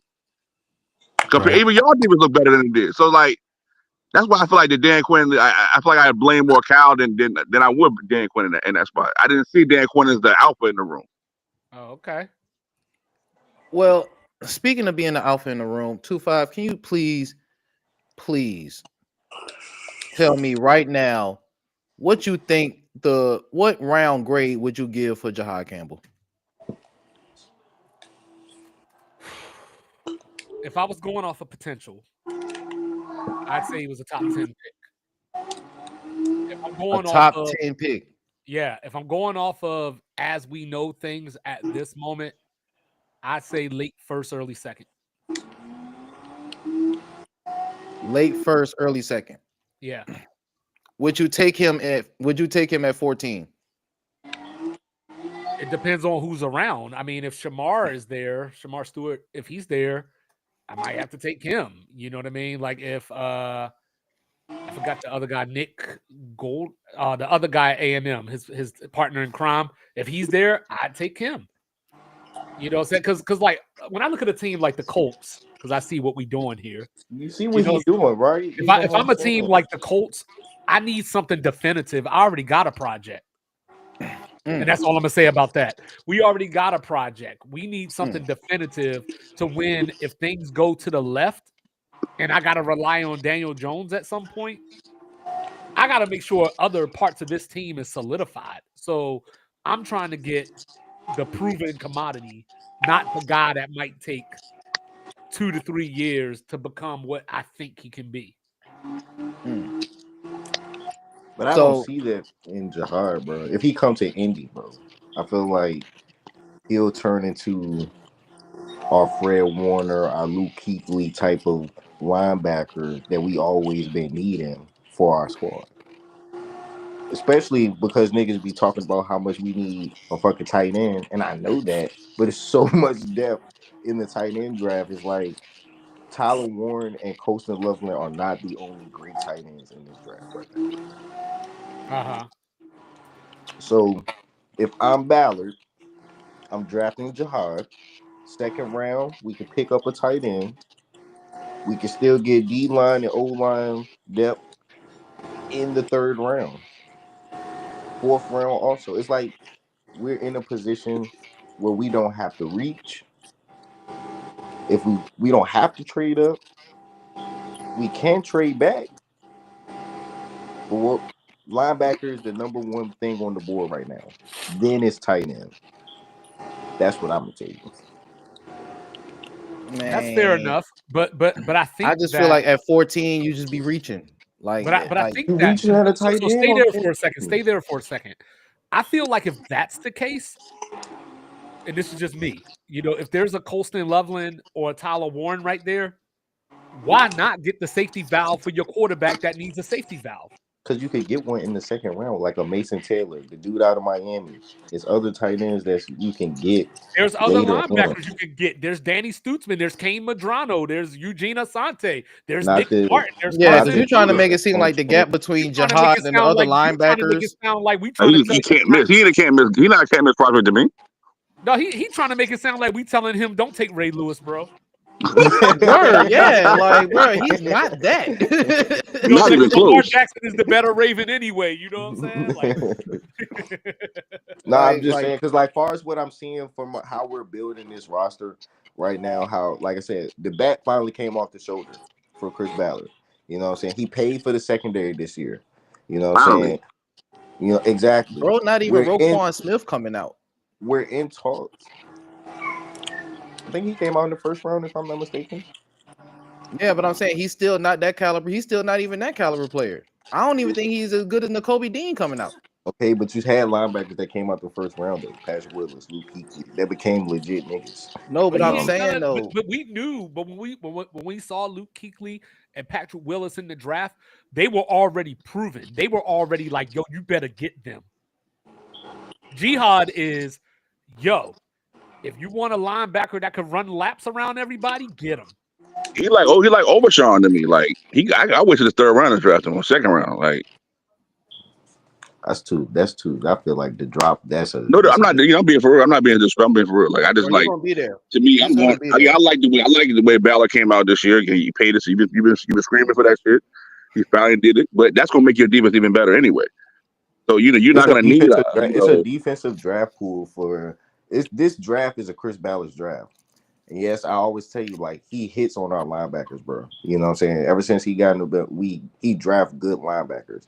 You know what I'm saying? So when I sit here and look at the linebacker prospects that's coming into the draft, Jihad Campbell is the nigga that fits the mold for what Chris Ballard likes when it comes to the size of the linebacker, the length of the wingspan with the arm, speed.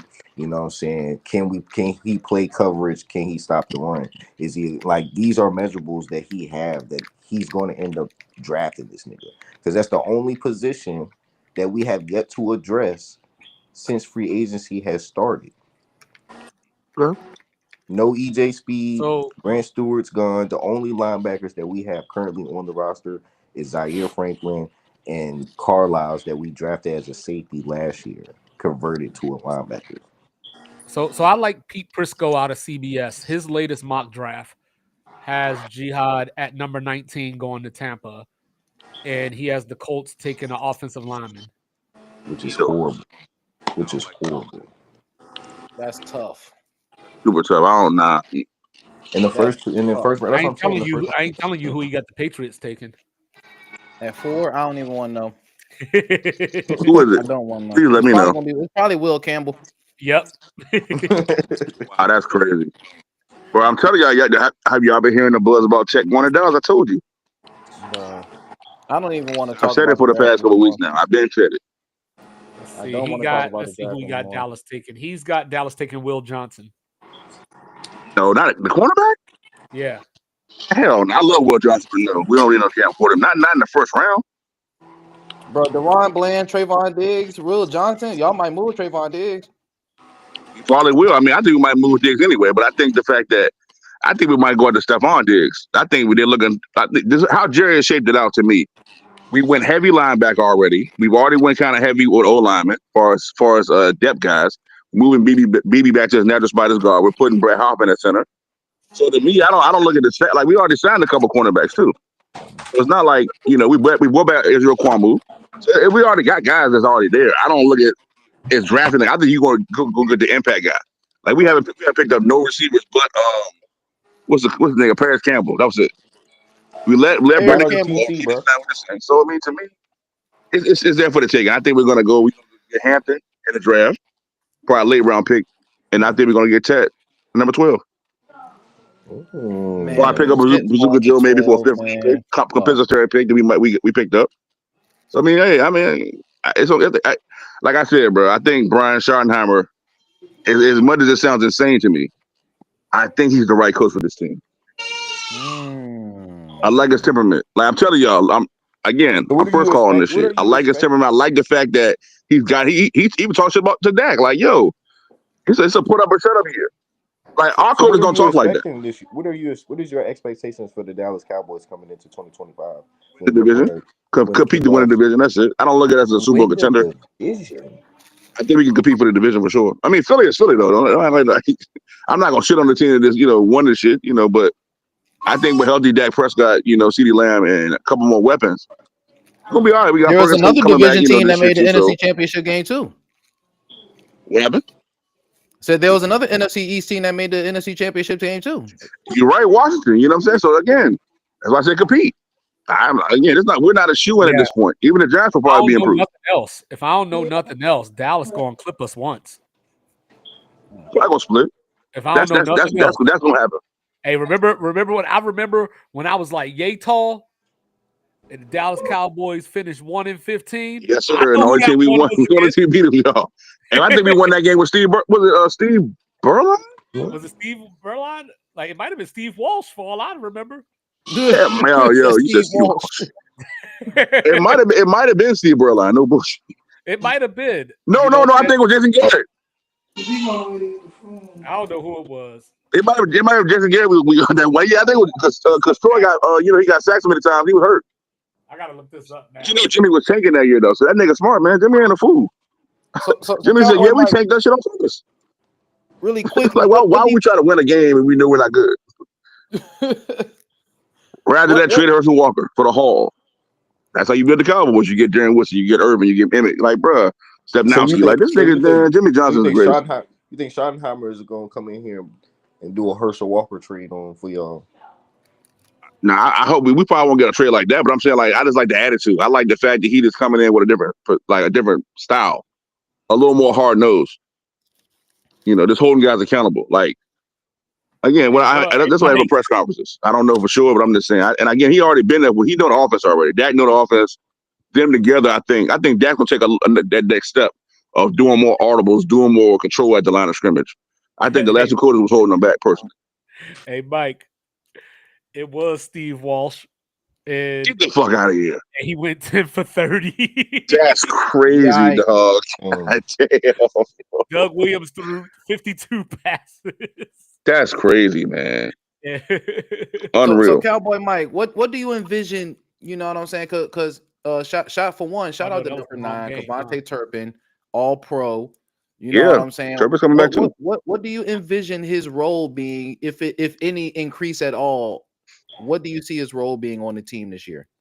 Man, I think he's gonna have a really big role, Paul. Because I feel like the fact that OC from Colorado, like I think they're gonna get really creative. Like they're gonna really, really. I think we're gonna put this thing together. From what I'm seeing, I think we're gonna run the football.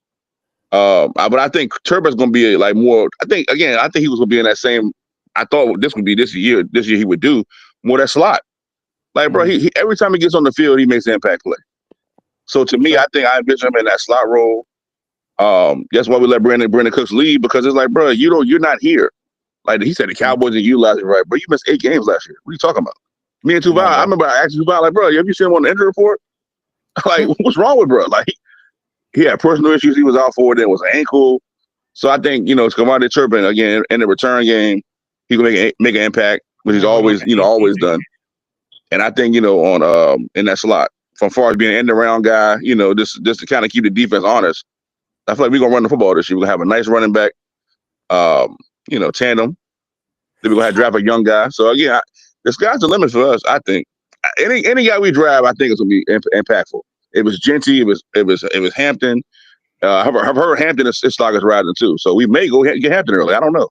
And they get a receiver come back. Somebody like one of them Ohio State receivers, or maybe one of the Texas guys. So I mean, to me, the sky's the limit. We got opportunity to really make some headway.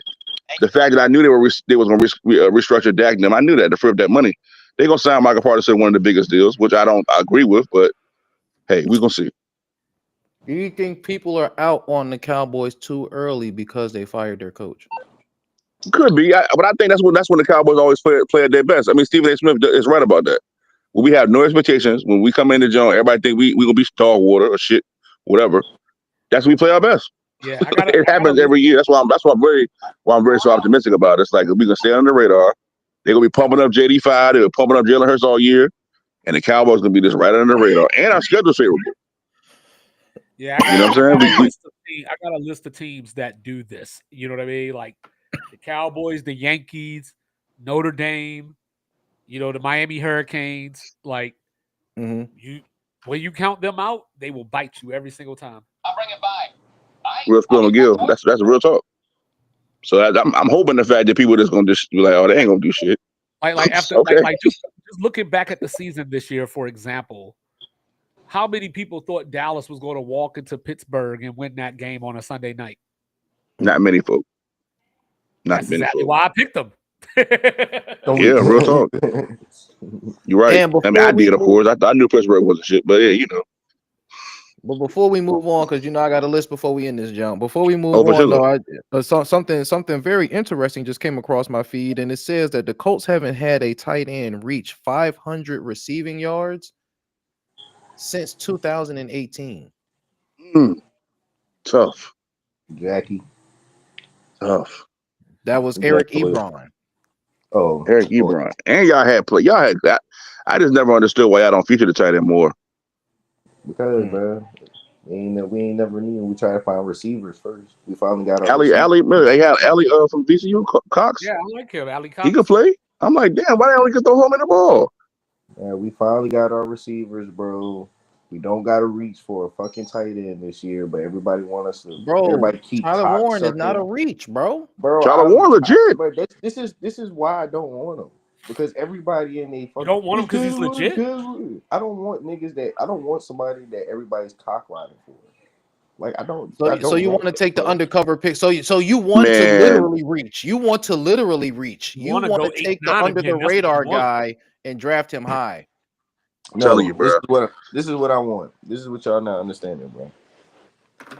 This fucking year, I am about to finally have a fucking defense that plays press coverage, that knows how to actually disguise shit, that knows how to actually be physical, that doesn't just play fucking cover three single high, and everybody, even announcers and everybody named My Mama dog know Ocho, that so that's much all love, we brother. play is a fucking cover three shell coverage, and that's it.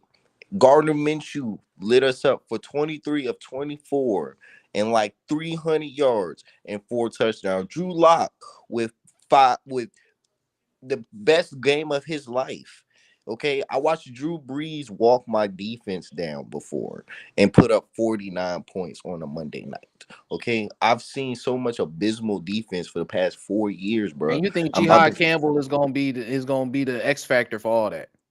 yes, bro, because we got the secondary intact. Bro, he's not Raquan Smith, bro. The nigga He won't don't out, bro. Was he he don't, even? bro, Is he even Patrick Queen coming out, gang? bro. In my as much as I've been watching his tape, bro, Is he he better than Javon Walker? yes, bro. At an off ball, at being off ball, yes. Okay, I can see that. I can see off ball. We talking about legit off ball linebacker, yes, bro. And he He can might be still better. He be. might be a better cover linebacker too. He has more. He is the mold that we need for our defense. Our defense is going to have to be top 10 this year anyway. The expectation is the defense is going to carry us again this year. Do you want to bring speed back or no?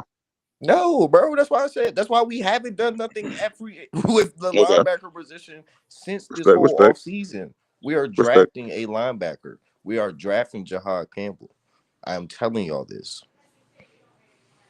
I just don't think he's over. It's 14th other tight overall ends good. in the fucking draft, bro, that are There's other serviceable. linebackers though. Okay, but we can keep saying that forever though. I'm not cock I'm just saying. riding I everybody. would I'm not want cock riding everybody with this whole Tyler Warren shit. again like That's what I'm 2-5 made a saying. great case for Tyler Warren. He might have been a Heisman candidate on the low, and to pair him with AR, like that's gonna help his development. You need to get It him a doesn't go-to guy. matter. He It need doesn't that's matter, what bro. that's what young quarterbacks do. Like you like when all else fails, these young quarterbacks are taught to dump it off to the running Off to the back in the running back flat or or find your dump it tight off to end. the tight end. And if you ain't got True. that, you're gonna make dumbass passes down the field that get picked off. And I'm not devaluing the tight end. What I'm saying is I'm not like everybody out here in the Naptown world that keep cock riding for Tyler Warren like he's Naptown our world is Jesus, nasty. like he's our Jesus savior. Like he's gonna like the moment we draft Tyler Warren, it's like Bro, Brock Bowers the changed how the shit was. And Kyle Pitts was supposed to okay, change then shit too, but it changed their pass game. But how many games did they win, bro? Who was throwing him the football? What was that off? That's other Yeah, but you backs, told us bro. that AR was the second coming. So if you He get is, him bro. another I get weapon, it. I don't have to reach for a tight nobody's end telling though. you to reach.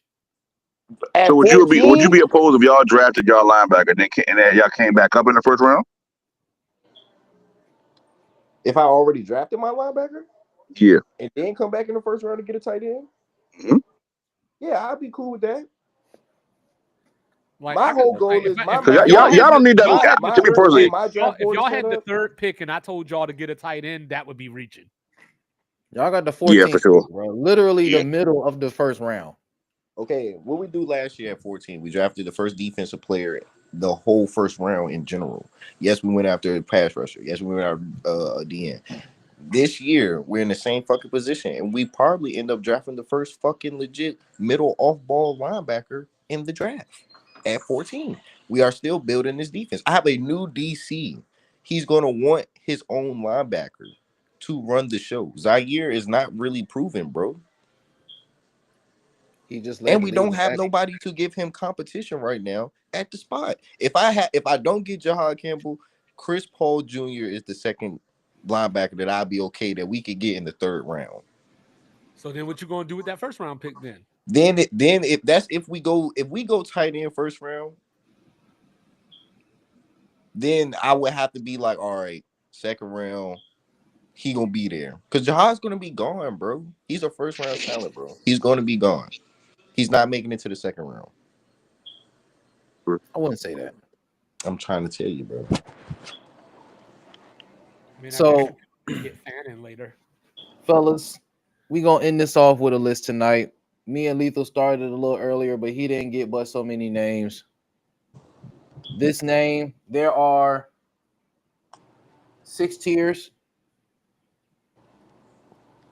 Most yards from scrimmage in a single season all time. Barry Sanders. Marshall All right, Falk. guys. Jerry Rice. No. For real, Randy Falk. Moss. Oh, you said from scrimmage. Yeah. LaDainian Tomlinson. Daniel Thomason, number 5. Thurman Darren Thomas. Sproles. Darren Sproles. Darren Sproles. Thurman Thomas. His list. What about Marshall Falk? All right, got Marshall. Marshall Falk is on here a couple times. Thurman Thomas, I don't see. Todd Gurley. Todd Gurley is not on this list. Wow. Wow. Yeah, The, I Curtis think I Martin. see- the lowest yeah, I see it. person is Marshall Falk with 2,147. Curtis Martin. Curtis Martin Curtis, my favorite Martin. is not on this list. Edge. Whoa. Adrian What's that? Peterson. James is tier 3, 2,303 yards in the year 2000. For What who? about Maurice Jones-Drew? Maurice Jones-Drew is not on this list. Who was that you just said, Cups? Edgerrin James, 2,303 all-purpose yards in the year 2000. Let's see here. Chris Johnson. Reggie Bush. Chris Johnson is number 1 with 2,500 yards in 2009. Wow. Reggie Bush is I didn't not know on this that. list. I did not know that. Priest Holmes. Priest Holmes, tier 6. Actually, he's also tier 3 with 2,287 yards in 2002 and also 2,001 yards in 2001. Ricky Williams. Ricky Williams is tier 4. got a name for you. 2,216 yards in 2002. Ricky Waters. Ooh. Ricky Getting Waters. filthy with it. Ricky Waters, the Getting 49er, filthy. is I don't like Ricky not because on he this didn't list. want to make that Damn. catch. What about Harrison Hurst. Craig from 49ers? Craig. Roger Roger Craig is Craig. not on this Roger list. Craig. Garrison Hurst. Damn. Garrison Hurst is not on this list. Shout out to Garrison Hurst. Sean Alexander. Sean Alexander is not on this list. Eric Dickerson. Eric Dickerson, tier 4, with 2,244 yards in 1984. Adrian Peterson. Adrian Peterson is tier 3 with 2,314 yards in 2012. Clinton Portis. I was about to say Clinton Portis. Damn. Clinton Portis is not on this list. Fred Taylor. Wow. Shocker. Fred Taylor Probably is not not. on this list. Yeah, I was gonna say after I said it, I was like, nah. Okay, so the highest tier, the top 2 tiers, this running back went to Stanford. Christian McCaffrey. Christian McCaffrey, number 3 overall. Number 4 overall was a New York Giant. Oh, not this shit again. Is that Tiki? Brandon Jacobs, Tiki Barber. Tiki Barber in 2005 had 2,390 all-purpose yards. Warwick Dunn. Warwick Dunn is not on this list, but there is another Falcon. Michael the Burner Turner. Oh, yeah, I was Mike about to say Turner Michael. Burner is not on this list. Jamal Anderson. Is on this list at tier 6. In 1998, he had 2,165 all-purpose yards. That was Bring the the Dirty Super Bowl Bird year. back. That was my shit. That was the Super Bowl year. Emmett Smith. Emmett Smith, tier 6. He is on here. Only the one all-time leading time. rusher got to be on there, right? Gotta be. He's I would only think. on here- he's only on here one time, though. I don't want to be a homer and say, you know. Marshall Falk is on here at 1, 2, 3. Yeah, we said Falk. Is 4. Sweetness on there? Or is this the early 2000s? Walter Payton. Marshall Yeah, Falk is so- only on here 4 times. Sweetness. Emmett Smith is on here 1 time. Walter Payton is not on here. Adrian Peterson is on here 1. Jim Brown? James Brown is not on this list. OJ? OJ is on the list. 2,243 yards in Yeah, that's a 1975. good name, OJ, for sure. Shout out to Juice. Gale Sayers. God rest his He's soul. not on this list. Um, We said Barry Sanders Le'Veon Bell. here 2 times. Corey Le'Veon. Dillon. Corey Dillon is not on here. What about Le'Veon. Brian Piccolo? Brian Piccolo is not on here. Le'Veon on there. Le'Veon Bell, Brian Piccolo. 2014, 2,215 all-purpose yards. Makes You ever sense. watching that whack ass movie in school with Brian Piccolo? Fucking Brian Piccolo. Oh, you talking about the Rudy jump? Yeah, no, not the Rudy show. It's another jump for the Bears. Brian Story. Brian Story. Yeah, that jump. Hell yeah, I remember that jump. Hell yeah, bro. Talk about some goddamn he got sick. That's how Gail got his start. Yeah, that's how Gail got us. I was like, get the fuck out of Man, here. get out of here, nigga. I know. Oh, man. There ain't no Brian Westbrook on there, is it? No, Yeah, Brian so. Westbrook is not on this list. LaShawn McCoy. LaShawn McCoy is not on this list. Wow, that's kind of surprising. I'm surprised on that one, too. This running back was surprisingly had a nice little stint. David with the Johnson. Houston Texans. David Johnson. Arian Foster. Arian Foster, 2010, 2,220 all-purpose yards. David Johnson. David Johnson is not on this list, but there is another Johnson on this list. We already said Chris Johnson. Rudy Larry Johnson. Johnson. Grandmama. No. Damn. There was one play where Larry Troy Johnson. Polamalu caught an interception, and this one player dragged him down by his hair.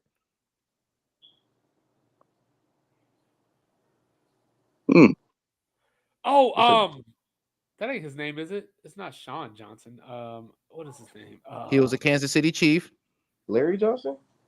Larry Johnson in the year 2006. I thought I just said that. Yeah. Who said Larry Johnson? Me. Hey. Mike said it. That's why I was. Yeah. So I thought we got When that. did y'all say Larry Johnson? Somebody's cap. No, I said Larry Johnson. This whole conversation. I said grandmama. This player was an Oakland Raider Bus. and went to USC. Bo Jackson. What about the bus? The bus is not on this list. And he went to USC. You said. Bo Jackson. Yeah. Bo Jackson went to Auburn. Oh shit. Well, I was thinking Raider. Who went to USC? Marcus Allen. Marcus Allen in the year 85, 2,314 yards. Because USC was student body U back then. This player was a St. Louis Ram. Steven Jackson. Steven Jackson, 2006, 2,334 yards. Cowboy Mike, would you like to take a shot at it? Who's now? DeMarco Murray. DeMarco Murray, 2014, 2,261 yards. Zeke not on there? Ezekiel Elliott is not on this list. DeMarco. Nap Nation, would you like to take a crack at it? JT. Jonathan Taylor, 2021, 2,171 all-purpose yards. That was his MVP stint. This player was a New Orleans Saint during Deuce the Aaron McAllister. Brooks era. Oh, yeah, Deuce McAllister in 2003, 2,157 Oh, Big Deuce had yards. a scrimmage joint? I was thinking him earlier, but I didn't think he was on there. This player is the number 3 all-time leading rusher. Frank Gore. 2,180 all-purpose yards in 2006. This person won. This person played Super Bowls with migraines. Terrell Davis. To 1998, 2,225 all-purpose yards. Let's see who. This person was Brett Favre's running back. Amon Green. Amon Green, 2003. Damn, niggas don't talk about Green for real as much. Like when you talk about Packers running backs. Fuck Nebraska. That's why. Even with the Nebraska jersey on my wall. That's crazy. That's crazy work. This is the least talked about 2,000-yard rusher. The least talked about 2,000-yard rusher. I feel like this is a trick. Jamal Lewis. Jamal Mhm. Lewis in 2003, I was 2,271 about to say all-purpose Saquon, yards. but it didn't make sense. Yeah, I was Saquon about to say, Barkley yeah, I'm is about to on say, Saquon's this on that list, list yo. though. Yeah, 2024, 2,283 yeah. all-purpose yards, tier 3. Who else we missing? Who else haven't we said? We've actually said everybody for real. There you go. You know what I'm saying, and is how we gonna wrap up this motherfucking Monday night smoke meeting. We appreciate everybody who came through the Smoke with the Gang. We have approached hour 2 in this here hot box, man. You already know this has been Cups and the Gang live from the motherfucking hot box, man. You already know I had the gang with me, the dog, Baby Oil, Bandit, Bleed Blue, For the Shoe, Nap Nation, Jay Lethal, what it do. You already know I had my dog, the Menace to Society, one half of Sports Reports as ordered, 2-5. Mike Will Sir. representing live in the den. You already know I am Styrofoam Ralph. You can catch us next time. What's Monday, Thursday for the Thursday night smoke rally. Yep. So we appreciate everybody, man. Oh, and just before we get out of here, y'all already know. is there any difference in the MVP race for you 2-5? Not a one. Not a one. Okay, good. So shout out to Nikola Jokic, who's about to secure his fourth MVP. Yeah, it'll be 4th in 5 years actually if he wins it. 4 MVPs in 5 years. Shout out to Nikola Jokic. So yeah, fellas, No, hold up, real quick. Actually, stay there for a quick second, real quick. Hell yeah, hit us with it. So like when you think of that, right? You're just kind of like, look, you know, could Jokic really do this, and where does that put him on the all-time list, right? On the 10th So spot. to add context to that conversation, you know, it's like, where does that put him on that list? Because you said that you would take him over Shaq. And Absolutely. There's other people that are saying that, like, yo, he's got to be a top 5 center and all this kind of stuff. Well, listen to this. You know, most NBA MVPs of all time. Kareem Abdul-Jabbar with 6, Michael Jordan, and Bill Russell with 5. At 4, there are 2 players. Who are they? LeBron James. Kobe Bryant. He got 1. Steph Curry. Nope. Steph's got 3. Or no, Larry Steph Bird. got 2. Larry Bird has 3, which is crazy because he won them all in a row. Oscar Robertson. No. Wilt Chamberlain it is. Ooh, good one. So you got to start. So you really got to start putting Jokic into these conversations for real. Like if he wins a 4th MVP, especially doing it over a 5-year span, you have to include him at these tables. Yeah, bro, for sure. I'm still taking him over Prime Diesel. I don't care. And don't let the Nuggets make the finals or something too. Yeah, man, come on, bro. And by the way, sorry, Unc. Orlando 118, Lakers 106. You know, Anthony Davis came back tonight, y'all. AD said they tied with the Suns for the last spot. And one last thing, real quick, I promise. Fuck the Philadelphia 76ers. Right. And fuck Aaron How the Rodgers. hell I'm gonna be in my fantasy basketball playoffs and they gonna decide to rest Quentin Grimes? You're 23 and 49. What the fuck are you resting?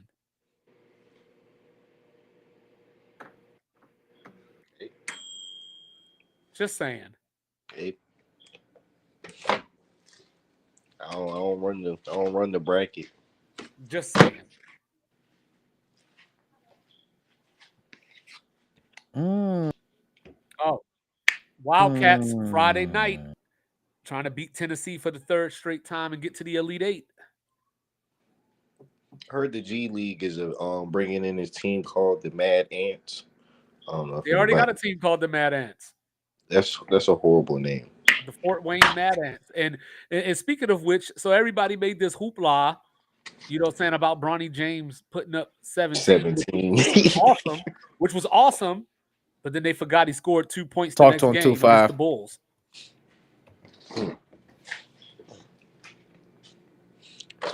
Growth and development, man. Yeah. These need to take it. That's all I got, though. My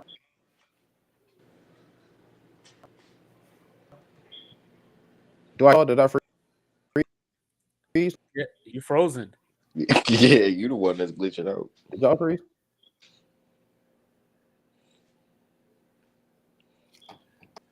That shit look like a robot. Like For his sure, I still got y'all? head moving you slow. turn AI. You turned AI on us. Y'all hear me? Yeah, you we go. can hear you. Yep, there you go. There you go. Can y'all hear me? Yes. Yeah. Can you hear me? That just fucked up. But yeah, definitely taking Joker over a Prime Diesel for sure, for sure. Hey, you gotta do what you gotta do, bro. That's tough, but I can agree with you, but that's tough. Like You know I what I'm don't know. Shaq's tough for me to rank too because you know what I mean. Like I don't know how good he was at basketball versus how much bigger he was than everybody He else. was so dominant, bro. That's Even what I'm if he, saying. it was like, but that's the best part about Shaq, bro. You throw the ball to the big man down in the paint, bro. You gonna get he gonna get the I bucket. know, Bro. but everybody uses Shaq to shit on Kobe, and they won the same amount of titles without each other. Or actually, Kobe won more. But Kobe more of a shooter. You know what I'm saying? Like a scorer. Shaq is the big man I know, that's but gonna create the space. dominant. If you dominate, Yeah, but that another ring. true. But that's That's why I all. said though, it's tough. It's tough to say that though for Shaq. Like Shaq But was see, dominant. actually, here's a quick question, Cups. Since you're saying all this shit that you're saying, you know what I mean?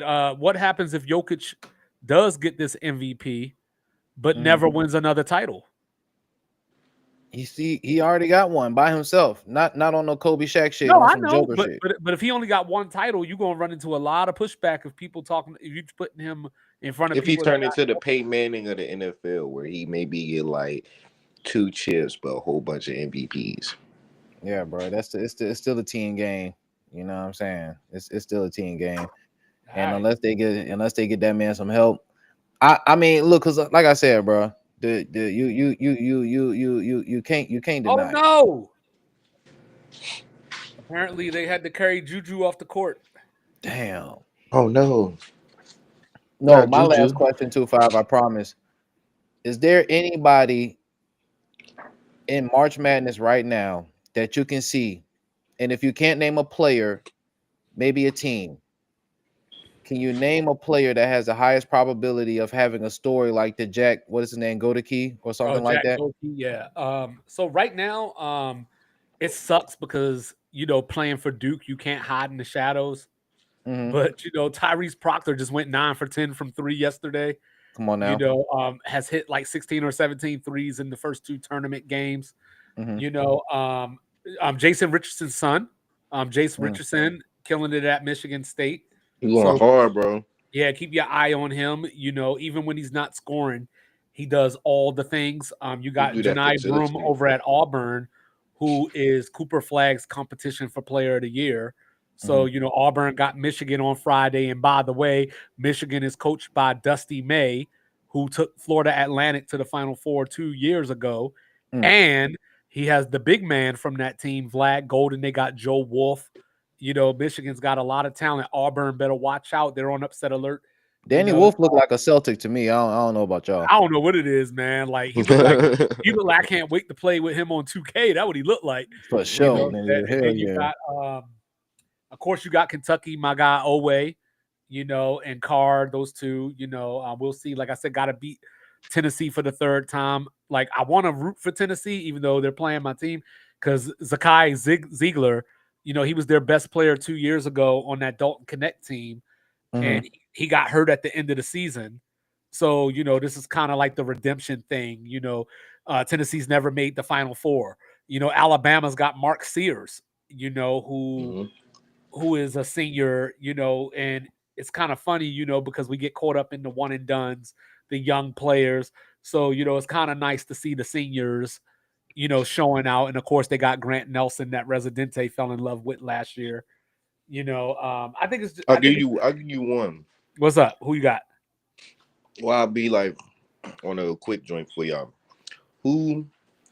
What top team, with the top seeded out of from 1 to 4, is going to be the one that gets upset the most? Who's going to have the most likely chance to get upset? Honestly, and it pains me with all of my soul to say this. It really does. I could see Coach Cal knocking off Texas Tech. You know what I'm saying? From the 10 spot. You know, they're the only double-digit team to have made it to the Sweet 16. You know, I almost forgot. Thursday, Duke against Arizona. You know, Mr. Caleb Love, formerly of North Carolina, was a part of the team that ended Coach K's career with the loss at Cameron and in the Final Four. For whatever reason, I think Caleb Love is an undrafted dude or very, very late second round around where Bronny got drafted. But when he plays Duke,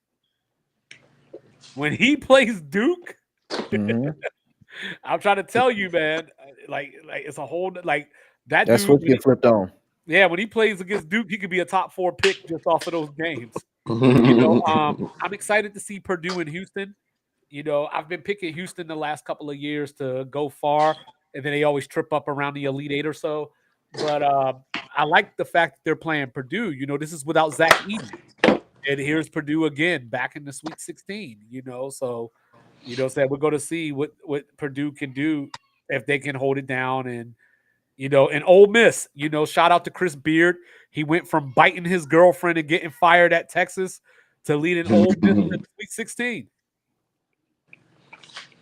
Man, come on, bro.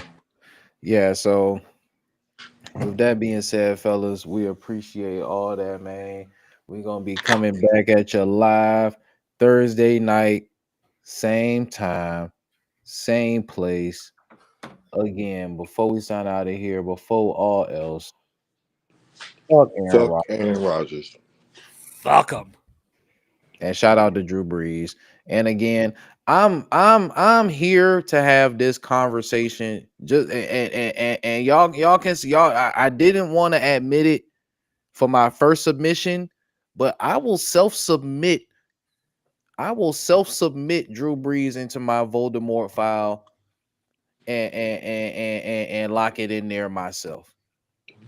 I don't care. I'm ready for the conversation every time, especially when it comes to him and Aaron Rodgers. It don't matter what your top 10 is. As long as Drew Brees is ranked above Aaron Rodgers, I won't say a word. Them niggas could be 9 and 10. As long as Drew Brees is number 9, bro, I don't give a fuck. Oh, and make sure y'all keeping y'all eye on the hockey world because you know Mr. Ovechkin only needs 7 more goals to pass Wayne Gretzky. And right now, Wayne Gretzky retire. And right now he is 7 games off of where Gretzky landed. 7 goals in 7 games. And that's tough too. Yeah. Like when did Gretzky retire? He retired in wait for it. He retired in it was probably like 84. Oh, like 90. No, it was way later than that. Let's see. Oh, like 97. It was probably like 96 or something like that. Here we go. Let's see. It was 99 actually. Same year I graduated high school. You know, it's crazy that that's a record in hockey that's still standing Well, right look now. at how long Kareem's lasted. Anybody ever going to get to Bill Russell? No. What I want to know is anybody going to catch LeBron? In points? For points, yeah. Steph could if you do it for Maybe like Shea. 4 Nah, years. Steph ain't close enough. Shea might do it if he plays long enough. Like I think that like Luka was on trajectory to do it. You know, until he got hurt. Because that's the thing. Because LeBron stayed healthy for like the first 18, 19 years. You know what I mean? That was the thing. And even now, like me and Raph were doing the math about it. If KD could have stayed healthy, KD would only be like 2,000-3,000 behind him. Yeah. And he started like 4 years later. Those years with the Nets really hurt. Yeah. So can Jokic do it? No. I don't think he scores at that clip. He's a Yeah, he he's a bucket, but he don't score at that clip. Well, he just started now, like scoring this year, like Yeah, more than like, in that 24 way. points. Yeah. Yeah, like Yeah, I feel you. it would have to be Luka. SGA is off to a good start. Provided that he could stay healthy, Tatum could probably get in that conversation. Maybe Trae Young. Nah, not Trae Young. Bro, he's a bucket, bro. No, he is. He is. I just don't think that he's.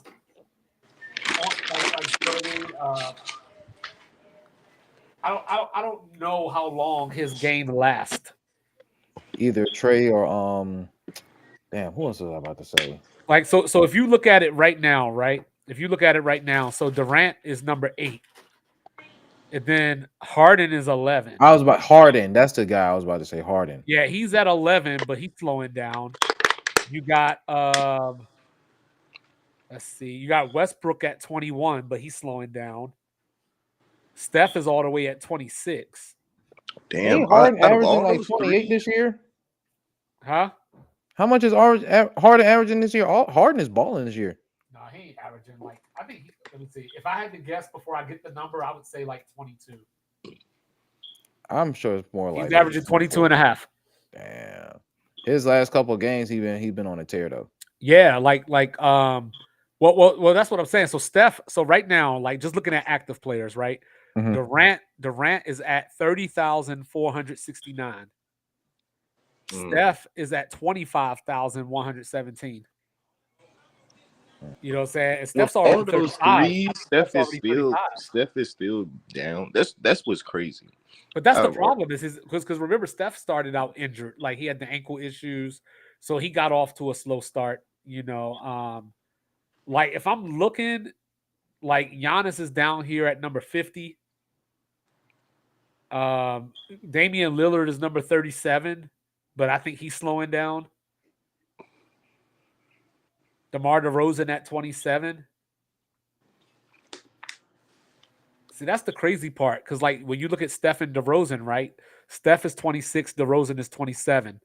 Steph has 90 more points than DeRozan, but because of those 3-pointers in 159 games, less than DeRozan.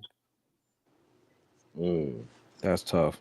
Yeah, Trae Young's not even in the top 50 yet, but he's still fairly young compared to those guys. Giannis is at number 50 and he's at 20,255. Giannis might, I don't know. Giannis still low-key young though. I don't think Giannis 30 yet. Giannis is 30 years old. See, he right there. He just turned 30 in December. Yeah. So, but he had Jason Kidd trying to play him at point guard and shit like that for a couple of years. I can definitely see him making a little move for that jump. I want to see how high Steph can get. You know what I mean? Like I don't know how long Steph is going to play.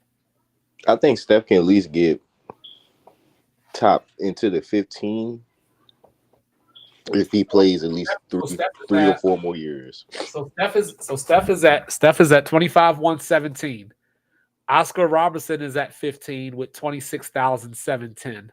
Shout out to OR. So yeah, he can get to Oski. He could probably get to Shaq. Because Shaq's at 28,596. So just going off of threes, Steph could probably get close to Shaq. Durant, depending on how much longer he plays and where he ends up, Durant could probably open up the lead to where Steph can't catch him, provided he stays healthy. And just for context, right? Durant is about 51 points away from passing Wilt. And where's Wilt at? Wilt is number 7. Still top 10. Yep, still top 10. So your top 10 are in order, going from 10 to 1. Carmelo, Shaq, Durant, Wilt, Dirk, Jordan, Kobe, Karl Malone, Kareem, and LeBron. That makes sense. Melo. Yes, sir. Yeah, Harden is about a little more than 300 points off of Shaq. That makes sense. Shout out to Jason Tatum because he's definitely better than Melo for sure. All Stop it. right, y'all. So yeah, with that being said, we definitely that's a nice place to end that. Jason Tatum is better than Carmelo Anthony for sure. So with that being said, you know what I'm saying? This has been the Monday Smoke Meeting. Catch us again for the Thursday night smoke rally. Before all else, fuck Aaron Rodgers, man. Fuck Aaron Rodgers, gang. So yeah, man. Catch us again for the Thursday night smoke rally. We're letting the windows down, rolling the smoke Yes, out, sir. man.